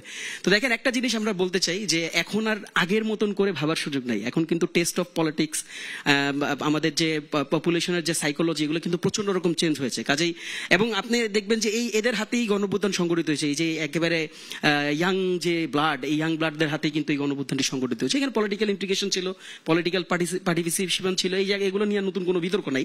বাট আপনি সামগ্রিকভাবে গণঅভ্যুত্থানের দিকে তাকাইলে আপনি দেখবেন যে অনেকগুলো ক্লাস্টারের, যাদের সাথে পলিটিক্যালি তাদের কোনো ওরিয়েন্টেশন ছিল না, ইন্টিগ্রেশন ছিল না, তারা পলিটিক্যালি তাদের কোনো আপব্রিঙ্গিং ছিল না, বাট তারা পলিটিক্যালি এখন অনেক বেশি অ্যাওয়্যার অ্যান্ড পলিটিক্যালি তারা অনেক বেশি অ্যাক্টিভ। কাজেই আমরা এই জায়গাটাকে এটাকে আমরা সোর্স অফ পাওয়ার হিসেবে দেখতে চাই। আপনারা কি 300 আসনে প্রার্থী দিচ্ছেন? যেহেতু জোটগতভাবে আমরা ইতিমধ্যে বলেছি যে আমরা সকল আসন নিয়েই ভাবছি, আমরা কতগুলো আসনে প্রার্থী দিতে পারবো। আমরা এখন একটা প্রসেসের মধ্যে আছি, সামনে ইন্টারভিউ সেশন আছে। আমরা প্রার্থিতা যারা গ্রহণ করতে চান তাদেরকে আমরা দেখবো, তাদেরকে অ্যানালাইসিস করবো, আমরা বুঝে তারপর আমরা এই সিদ্ধান্তটা জানাতে পারবো। It's not concrete. আমি একটা রেসপন্সিভটা আপনাকে বলে দিই যে কিছুদিন আগে একটা রিপোর্ট আমরা দেখেছি, বোধহয় গোয়েন্দা সংস্থা রিপোর্ট হতে পারে, আমি নিউজে দেখেছি। সেটা হচ্ছে বোধহয় 30,000, আমি নাম্বার ভুল করতে পারি, কেন্দ্র ঝুঁকিপূর্ণ এরকম একটা সংখ্যার কথা বলা হয়েছে। এবং প্রধান উপদেষ্টার পক্ষ থেকে একটা ব্যাপার বলা হয়েছিল যে বডি ক্যামেরা কেনার ব্যাপারে একটা বোধহয় আলোচনা চলছিল, কিন্তু অল অফ আ সাডেন আমরা দেখলাম যে সেটা আবার অর্থ উপদেষ্টার পক্ষ থেকে সেখানে একটা ডিনায়াল দেওয়া হয়েছে এবং যেই সংখ্যার কথা বলা হয়েছে। কাজে আমাদের কাছে মনে হয়েছে যে ইটস গুড, এটা একটা গুড এনভায়রনমেন্ট। আমরা সবাই আমরা ইয়ার দিকে এগোচ্ছি। একটু আমি শেষ করে দিই, হয়তো তফসিল হলে যেই জায়গাটায় সংখ্যা আছে যে উৎসবটা এখনো বিরাজ করছে না, তফসিল হলে উৎসবটা বিরাজ করবে। তবে আমার কাছে মনে হচ্ছে যে সরকারের আরো বেশি প্রস্তুত থাকা দরকার, প্রস্তুতি নেওয়া দরকার। এখানে কিছুটা ঘাটতি আছে মনে হচ্ছে। অসংখ্য ধন্যবাদ জনাব তাহসিন রিয়াজ। আমি একটু যেতে চাই ডক্টর জাহিদুর রহমান আপনার কাছে। নির্বাচনের মাধ্যমে নতুন বাংলাদেশের পথে এগোবে সরকারের প্রধান উপদেষ্টা বলেছেন, সরকারের আসলে সেই জায়গায় প্রস্তুতি কতটা নিচ্ছে বা দেখছেন আপনি, সংক্ষেপে যদি বলেন। আমি প্রস্তুতি ভালো দেখছি, খুব খারাপ দেখছি তা না। সরকারের কতগুলো জন্মগত কারণেই কতগুলো সমস্যা আছে। জন্মগত বলছি শেখ হাসিনার পরে যে পরিস্থিতিতে সরকার দায়িত্ব নিয়েছে, কতগুলো ইনএভিটেবল প্রবলেম আছে। আমাদের পুলিশ বাহিনীর মরাল ফিরে আসার জন্য সময় লাগবে, কিচ্ছু করার নেই। সরকার চেষ্টা করছে, কিন্তু সময় লাগবেই। একই সাথে এখন এবারকার নির্বাচনে আইন শৃঙ্খলাটাই হয়তো প্রধান ঝুঁকি বা প্রধান চ্যালেঞ্জ হিসেবে দাঁড়াবে। কিন্তু আমরা পুলিশ সাথে সেনাবাহিনী আছে, আনসার মিলে আমরা একটা নির্বাচন ভালো করতে পারবো বলে আমি বিশ্বাস করি, এবং আমরা একটা পারবো। এই কারণেই আমি আসলে বলেছি নভেম্বরে গণভোটের বিরুদ্ধে সবচেয়ে বড় যুক্তি খরচ না, আমার কাছে প্রধান যুক্তি ছিল জাতীয় পর্যায়ে দুটা নির্বাচন পরপর 2-3 মাসের মধ্যে করা অলমোস্ট ইম্পসিবল এই অবস্থায়, ভালনারেবল আইন শৃঙ্খলা রক্ষা বাহিনী নিয়ে। সো আমি আশা করি সোফার ভালো আছে। প্রধান উপদেষ্টার অন্তত, এই যে আপনি ববি ভাই বলছেন সব উপদেষ্টা বলছেন না, বললে ভালো হতো, কিন্তু প্রধান উপদেষ্টা রিপিটেডলি তার খুব শক্ত অবস্থান জানান দিয়েছেন। তো আমরা এটা আশা করতে পারি। তবে শেষ মুহূর্তে একটা জিনিস চাই, আমি মনে হয় এটা হলেই সবচেয়ে ভালো হবে। বিএনপি কিছুদিন আগে গিয়ে এই ধরনের একটা কথা সরকারকে বলেছিল যে সরকারের আসলে তত্ত্বাবধায়ক মোডে যাওয়া, মানে ব্যাপারটা কিরকম। ধরুন ভারতে তো তত্ত্বাবধায়ক সরকার নেই, ওদের যে রেগুলার সরকার আছে সেও নির্বাচনের কয়েক মাস আগে এক ধরনের কেয়ারটেকার মোডে চলে যায়। সে রুটিন কাজের বাইরে কিছু করে না, পলিসি ডিসিশন নেয় না। সরকারের ধরুন বন্দর নিয়ে চুক্তি হচ্ছে, এই অল্প সময়ের মধ্যে পলিসি ডিসিশন গুলো নিয়ে প্রশ্ন আসতে পারে, বা আরো কোনো পলিসি ডিসিশন, এগুলো হতে হয় কি সরকারকে অনেক বেশি ইনভলভ হতে হয়, সমালোচনা হয়, এগুলো সরকারের মনোযোগকে ব্যাঘাত ঘটায়। সরকারের উচিত হবে বাকি সময় একেবারে এক্সক্লুসিভলি ইলেকশনের দিকে তাকানো, সব রুটিন কাজের সাথে। আর একটা কথা বলে শেষ করি, সরকার শত চেষ্টা করলেও এই নির্বাচন যদি রাজনৈতিক দলগুলো সদিচ্ছা না দেখায় ভালো হবে না। এটা একটু বলে রাখা ভালো, সরকারের কিন্তু রাজনৈতিক দলের সদিচ্ছার প্রতি খেয়াল করা উচিত না, কারণ সরকার একটা পেইড জিনিস। যারা সরকারের উপদেষ্টা থেকে শুরু করে যতজন আইন শৃঙ্খলা রক্ষাকারী বাহিনী, রিটার্নিং অফিসার, প্রত্যেককে এই রাষ্ট্র জনগণের ট্যাক্সের টাকা বেতন দেয় এগুলো করার জন্য। সো জনগণ তোমরা ঝগড়া করো না, তোমরা ভালো করো, এগুলো বলার অধিকার আছে বলে মনে করি না। এই সেবাটা আমরা কিনে নেই। কিন্তু এবারকার পরিস্থিতি ভিন্ন। আমি যে বললাম যে সবকিছুর পর আমাদের একটা ভালনারেবল অবস্থা আছে, রাজনৈতিক দলগুলোর আন্ডারস্ট্যান্ডিং এবার খুবই জরুরি। অসংখ্য ধন্যবাদ ডক্টর জাহিদুর রহমান। আমি একটু জনাব ববি হাজেজ আপনার কাছে আসি, যে এনডিএম আপনার দল জোটগতভাবে নির্বাচন করছেন কিনা একটু জানতে চাই। নির্বাচনের প্রস্তুতিও আপনার দলের কেমন, বা সরকারের এনডিএম কতটা দেখছেন, সংক্ষেপে যদি বলেন। জি, আপনাকে অসংখ্য ধন্যবাদ। হ্যাঁ, আমরা জোটগতভাবে নির্বাচন করার আমাদের পরিকল্পনা, এবং আমরা বৃহত্তর যুগপৎ আন্দোলনে যারা একত্রিত ছিলাম তারা সকলে মিলেই এই জোটটা নির্বাচনে যাবার অ্যাটলিস্ট আমাদের ইচ্ছা। এর ভেতরে অবভিয়াসলি অনেক আলোচনা আছে, যেই কারণে ডক্টর পাভেল ভাইও একবার পরিষ্কার করেছেন যে উনার দলের পক্ষ থেকে, কারণ জোটের নেতৃত্বে আছে বাংলাদেশ জাতীয়তাবাদী দল, তো উনার দলের পক্ষ থেকে এখনো জোটের ফুল ডিক্লারেশন আসেনি, আমরা অপেক্ষামান আছি। তবে আমাদের ভেতরের আলোচনাগুলো চলছে এবং ওই জোটগতভাবেই আমরা নির্বাচনের প্রিপারেশন নিচ্ছি। ওই জায়গা থেকে আমাদের প্রিপারেশন সোফার আমরা মানে সন্তুষ্ট আমাদের রাজনৈতিক প্রিপারেশন নিয়ে।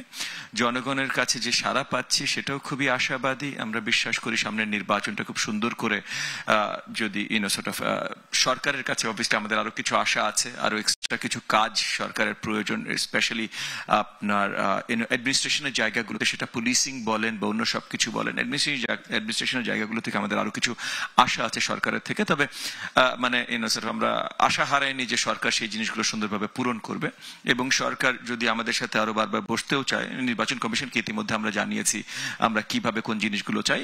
আর বাকি সবকিছু again it comes down to খুব অল্প সময় আছে, আলোচনা করে আমরা কত তাড়াতাড়ি কত সুন্দর করে একটা নির্বাচনে যেতে পারি।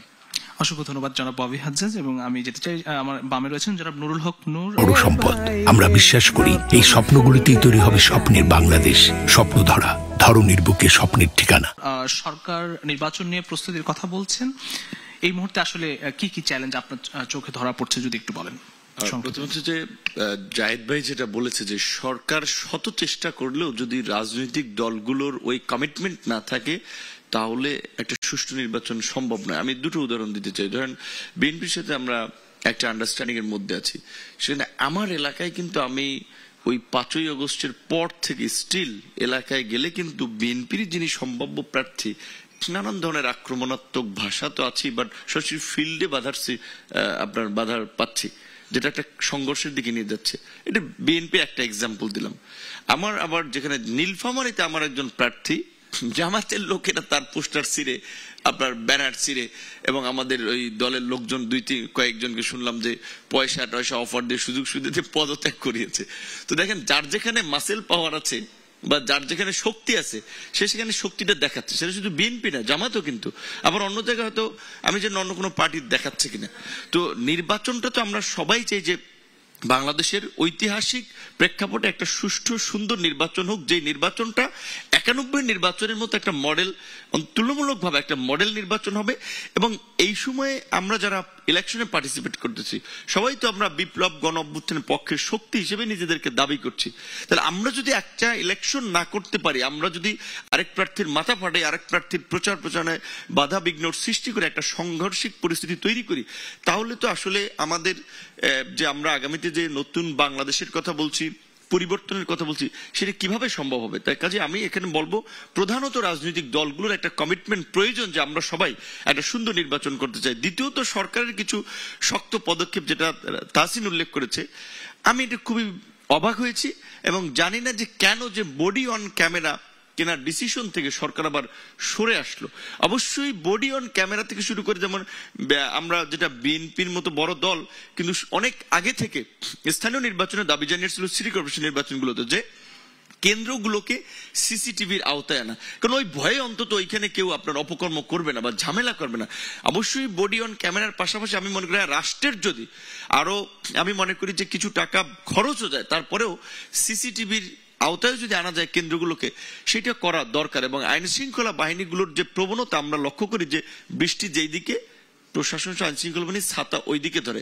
কাজে তারা যদি মনে করে যে আপকামিং পার্টির সাথে আমাদের একটা দফা করে আমাদের ভবিষ্যৎ প্রমোশন, পদোন্নতি, পদায়নকে ঠিক করতে হবে, তাহলে কিন্তু নির্বাচন ভালো হবে না। সেই ক্ষেত্রে প্রশাসন, যেটা আজাদ ভাই ইনফরমালি আমরা বলছিলাম, যিনি বলছে যে ভালো অফিসার, এই 50 জন ডিসি সেট করা আছে। আমার প্রত্যাশা থাকবে যে নির্বাচনের আগের দিন পর্যন্ত বিশেষ করে 8টা বিভাগের 8 জন রেঞ্জ ডিআইজি, পুলিশ বিভাগীয় পর্যায়ে কন্ট্রোল করে, বিভাগীয় কমিশনার, ডিসি দেরকে ডিসি ইউনোদেরকে কন্ট্রোল করে, 64 জেলার ডিসি এসপি ওসি ইউনো, এদের আপনার চরিত্রটা পর্যবেক্ষণ করে নিরপেক্ষ ব্যক্তিদের পদায়নটা নিশ্চিত করে। এবং আরেকটা বিষয় হচ্ছে যে এখন আমি যে বদলিগুলো দেখতে পাচ্ছি বা শুনতে পাচ্ছি, একই জেলার লোক এই উপজেলা থেকে ওই উপজেলা ওসি এবং ইউনোদের ট্রান্সফার করছে।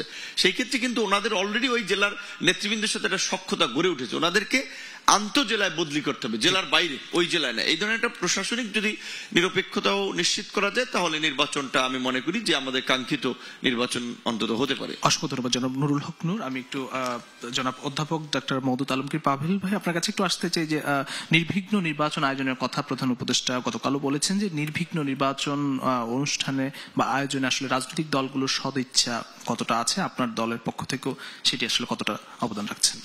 আমার মনে হয় যে আমরা এর মধ্যেই 4 জনের কথা শুনেছি এই প্রশ্নের মোটামুটি ধারাবাহিকতায়। আমার মনে হয় যে সামনে একটা ইতিহাস সৃষ্টির একটা সুযোগ এসেছে। আমরা জুলাই অভ্যুত্থানের পরে একটা বাংলাদেশকে এমন জায়গায় দেখতে চেয়েছি যেখানে স্বৈরতন্ত্রের যেন কোনো পুনরাবির্ভাব না হয়, সেরকম একটা নিশ্চিত এবং স্থায়ী প্রেক্ষাপট রচনার সুযোগ আমাদের বাংলাদেশ জাতীয়তাবাদী দলের পক্ষ থেকে সেটার ক্ষেত্রে শতভাগ আমাদের সাথে সহমত আছে যে যেটা আমরা প্রতিষ্ঠিত করার জন্য আমার দলের সর্বোচ্চ পর্যায় থেকে এই প্রতিশ্রুতি শুধু ব্যক্তই হয়নি, আমরা সেটা মাঠে বাস্তবায়ন করার চেষ্টা করব। এবং নূর ভাই যে কথাটি বলার চেষ্টা করছিলেন যে নির্বাচনের মাঠের পরিবেশকে ঠিক রাখবার জন্য প্রশাসনিক যে পরিবর্তনগুলো করার প্রয়োজন, সেটার ক্ষেত্রে আমার মনে হয় আমার পুনরাবৃত্তি করবার প্রয়োজন নেই। আমরা সবাই এই ক্ষেত্রে একমত না হওয়ার কোনো কারণ দেখছি না। একটি ব্যাপার আছে যে ডক্টর মোহাম্মদ ইউনূস আমাদেরকে আন্তর্জাতিকভাবে সম্মানিত করেছেন একাধিকবার, তো সুতরাং তার এই একটা সম্মানজনক নির্গমন, যেটা তার সরকারের জায়গা থেকে সরে যাওয়ার আগ মুহূর্তে যেন আমরা তাকে ঐতিহাসিকভাবে সম্মানিত করতে পারি একটা অসাধারণ নির্বাচন উপহার দেওয়ার কারণে, সেই রকম প্রেক্ষাপট উনি রচনার চেষ্টা করবেন ওনার পক্ষ থেকে। এবং রাজনৈতিক দলগুলোর উচিত হবে পরস্পরের প্রতি কাদা ছোড়াছুড়ি না করে এবং ব্যক্তিগত চরিত্র হননের চেষ্টা না করা, অথবা ধর্মকে রাজনীতির সাথে একেবারে একীভূত করে সেটাকে ভোটের বাক্সকে ভারী করবার জন্য আমাদের ধর্মকে ঠিক অপব্যবহার না করার যে ব্যাপারটি আছে সেটার দিকে মনোযোগ দেওয়া। এবং দিন শেষে আমরা আগামী দিনে বাংলাদেশের জন্য কি কি করতে চাই রাজনৈতিক দল হিসেবে, সেই কথাগুলো জনগণের কাছে নিয়ে যাই। সেটি হোক আমাদের ভাগ্য নির্ধারণের মূল নিয়ামক জিনিস, সেটার ভিত্তিতে যেন জনগণ সিদ্ধান্ত নিতে পারেন যে তারা কোন রাজনৈতিক দলকে সমর্থন করবেন। অন্য কোনো প্রক্রিয়া যেন এখানে কাজ না করে। সেই জায়গায় যদি রাজনৈতিক দলগুলো যদি সততার পরিচয় দিতে পারে, তাহলে আমার মনে হয় যে সবার সমন্বিত চেষ্টা, সরকার এবং রাজনৈতিক দল সবাই মিলে এই গণ অভ্যুত্থান পরবর্তী যে প্রত্যাশা তৈরি হয়েছে সেটার প্রতি সুবিচার করতে পারবেন। অসংখ্য ধন্যবাদ অধ্যাপক ডক্টর মওদুদ আলমগীর পাভেল। আমি একদম শেষ করতে চাই জনাব আবুল কালাম আজাদ মজুমদার আপনার বড় সম্পদ। আমরা বিশ্বাস করি এই স্বপ্নগুলিতেই তৈরি হবে স্বপ্নের বাংলাদেশ। স্বপ্ন ধরা, ধরনীর বুকে স্বপ্নের ঠিকানা। আপনার বক্তব্যের মধ্য দিয়ে সরকারের মূল দায়িত্ব আসলে নির্বাচনে আইন শৃঙ্খলা রক্ষা, যে গুরুত্বপূর্ণ দায়িত্বটি নির্বিঘ্ন নির্বাচনের আয়োজনে সরকার সশস্ত্র বাহিনী, পুলিশ, বিভিন্ন আইন শৃঙ্খলা বাহিনীর সদস্যদের মোতায়েন করছে। যে সময়টা এখন পর্যন্ত রয়েছে সেক্ষেত্রে আসলে কতটা সারতে পারবে সে প্রস্তুতি নির্বাচন আয়োজনে? ধন্যবাদ আপনাকে। আইন শৃঙ্খলা রক্ষাকারী বাহিনী তো তাদের নিয়মিত নির্বাচনের প্রশিক্ষণ কার্যক্রম বা নির্বাচনের তাদের অন্যান্য দায়িত্ব তারা কিভাবে পালন করবেন সেগুলো নিয়ে তারা নানা ধরনের প্র্যাকটিস ড্রিল তারা করে যাচ্ছেন। এখানে একটা আলোচনা এসেছে বডি অন ক্যামেরার ব্যাপারে। আমি মনে করি যে এই বিষয়ে একটা ব্যাখ্যা দেওয়া দরকার। আপনি জানেন যে 48,000 মতো ভোট কেন্দ্র আছে, সেখানে সবগুলো কেন্দ্রে যদি বডি অন ক্যামেরা কিনতে হয় তাহলে অনেক অর্থের প্রয়োজন। সেই অর্থটাও সরকার দিতে কার্পণ্য করবে না, কিন্তু আপনি সরকারি কেনাকাটায় কিছু নিয়ম কানুন আছে। সরকারি কেনাকাটার জন্য কিছু টেন্ডার প্রক্রিয়ার মধ্যে দিয়ে যেতে হয়। এই প্রক্রিয়াগুলো সম্পন্ন করতে গেলে এখন যে সময়টা আমাদের হাতে আছে সেই সময়টা সরকার মনে করে যে সেই সময়টা হয়তো পাওয়া যাবে না। তাই বলে কি বডি অন ক্যামেরা কিন্তু কেনার সম্পূর্ণ প্ল্যান কিন্তু সরকার বাদ দিয়ে দেয়নি। কিছু সরকারি নিয়ম মেনে আপনার কিছু বরাদ্দ আছে, যে বরাদ্দ থেকে বডি অন ক্যামেরা কেনা যায়। আমি জাস্ট একটা উদাহরণ হিসেবে বলি, পুলিশের জন্য বা আইন শৃঙ্খলা রক্ষাকারী বাহিনীর জন্য একটা সোর্স মানি থাকে। সেই সোর্স মানি দিয়ে কোনো কেনাকাটা করতে গেলে সেক্ষেত্রে হয়তো কোনো টেন্ডারের প্রয়োজন হয় না। কিন্তু এখন এই সোর্স মানিটা তো একেবারে অসীম না। এটা দিয়ে আপনি চাইলেও 300 কোটি টাকার কেনাকাটা করতে পারবেন না। এটা দিয়ে হয়তো আপনাকে একটা সীমিত আকারে কিছু কেনাকাটা করতে পারবেন, যে একটা কেনাকাটাটা আমাদের নির্বাচনের প্রয়োজন হবে। এই কারণে আমাদের অর্থ উপদেষ্টা হয়তো বলেছেন যে সবগুলো নির্বাচনী কেন্দ্রে হয়তো বা বডি অন ক্যামেরা কেনা সম্ভব হবে না, কিন্তু যে ভালনারেবল কেন্দ্রগুলো আছে সেগুলোতে বডি অন ক্যামেরা দিয়ে যাতে পুলিশ দায়িত্ব পালন করতে পারে সেই চেষ্টাটা সরকারের দিক থেকে করা হচ্ছে। এটা একটা উদাহরণ, সরকার যাতে আইন শৃঙ্খলা নির্বাচনের সময় রক্ষা করতে পারে। আপনি সেনাবাহিনীর কথা বলা হয়েছে, অন্য যে কোনো নির্বাচনের চেয়ে এইবার সেনাবাহিনীর সংখ্যা থাকবে দ্বিগুণ আপনার স্ট্রাইকিং ফোর্স হিসেবে। তাদেরকে আইন শৃঙ্খলা রক্ষাকারী বাহিনীর মর্যাদা দেওয়া হয়েছে ইতিমধ্যেই। পাশাপাশি আমাদের 5 লক্ষের অধিক আনসার সদস্য থাকবেন। আমরা মনে করি যে এই নির্বাচনের সময় আমাদের আইন শৃঙ্খলা রক্ষাকারী বাহিনী তাদের পর্যাপ্ত প্রস্তুতি তারা নিচ্ছেন। আর পাশাপাশি এখানে যে আলোচনাটা হয়েছে যে বিভিন্ন স্টেক হোল্ডার যারা আমাদের রাজনৈতিক দলগুলো অবশ্যই গুরুত্বপূর্ণ একটা স্টেক হোল্ডার, তাদের আচরণটাও আসলে ঠিক করে দেবে এই নির্বাচনটা কতটা শান্তিপূর্ণ হবে। পাশাপাশি ভোটার যারা আছেন তারাও কিন্তু অনেকদিন ধরে ভোট দিতে পারেন না, তারা যদি প্রতিরোধ যুদ্ধে সামিল হন, কেউ যদি তাদেরকে ভোট দানে বাধা দেওয়ার চেষ্টা করেন, তারা যদি প্রতিরোধ করেন এবং তারাও যদি এগিয়ে আসেন বা তাদের যে স্বতঃস্ফূর্ততাটা আমরা আশা করছি দীর্ঘদিন পরে যে একটা নির্বাচন সেটা যদি বজায় থাকে, আমরা মনে করি যে একটা সুন্দর এবং শান্তিপূর্ণ সুশৃঙ্খল নির্বাচন সরকার উপহার দিতে পারবে। অসংখ্য ধন্যবাদ জনাব আবুল কালাম আজাদ মজুমদার। আর সেই সঙ্গে আমাদের সম্মানিত বিজ্ঞ আলোচক যারা রয়েছেন সবাইকে আরো একবার ধন্যবাদ জানাচ্ছি। প্রিয় দর্শক, স্বপ্নধারা নিবেদিত দেশ সংলাপ পাওয়ার্ড বাই স্বপ্নধারা অনুষ্ঠান আজ এখানে শেষ করছি। যে যেখান থেকে দেখলেন সবাইকে অসংখ্য ধন্যবাদ জানাচ্ছি এবং সবাই ভালো থাকবেন, সুস্থ থাকবেন। শুভ দুপুর।